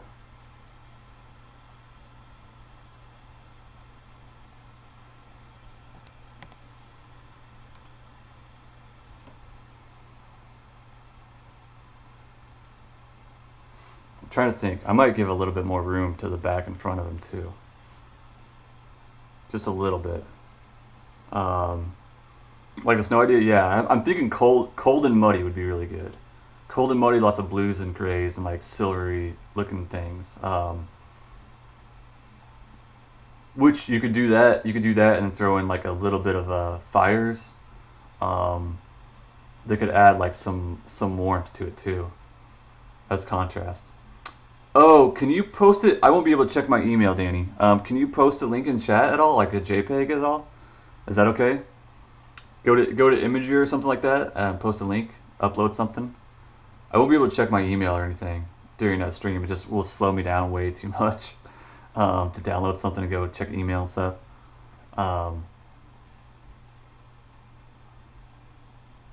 This is going to be really cool. I kind of want to see this further along, but I think this is going to be really cool. Yeah, if we do a lot of blues and stuff and then like some blood splatter on him, because then we'll have like reds, but keep him kind of cool, sort of dark reds too. That might help a lot too. Yeah, I like where it's gonna go. I can't wait to see more of this one, Gobo. You're already crushing pieces, so I know it's gonna look good. Okay. Let's see. we got maybe one more Vaughn's. I think another one of Archer's we can do here too. Really quick.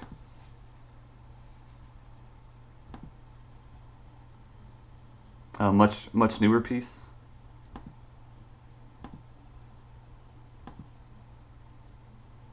All right, let's see what this is.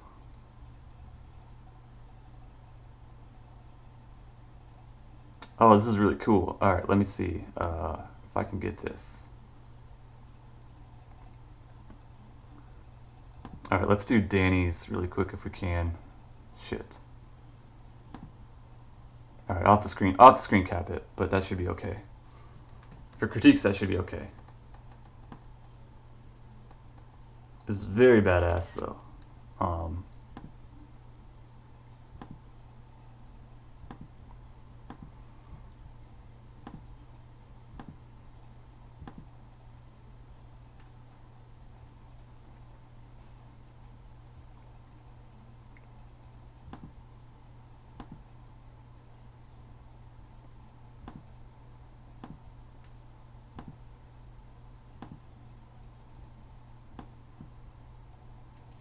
Right? It looks very cool. I love the concept on this. I really, really do.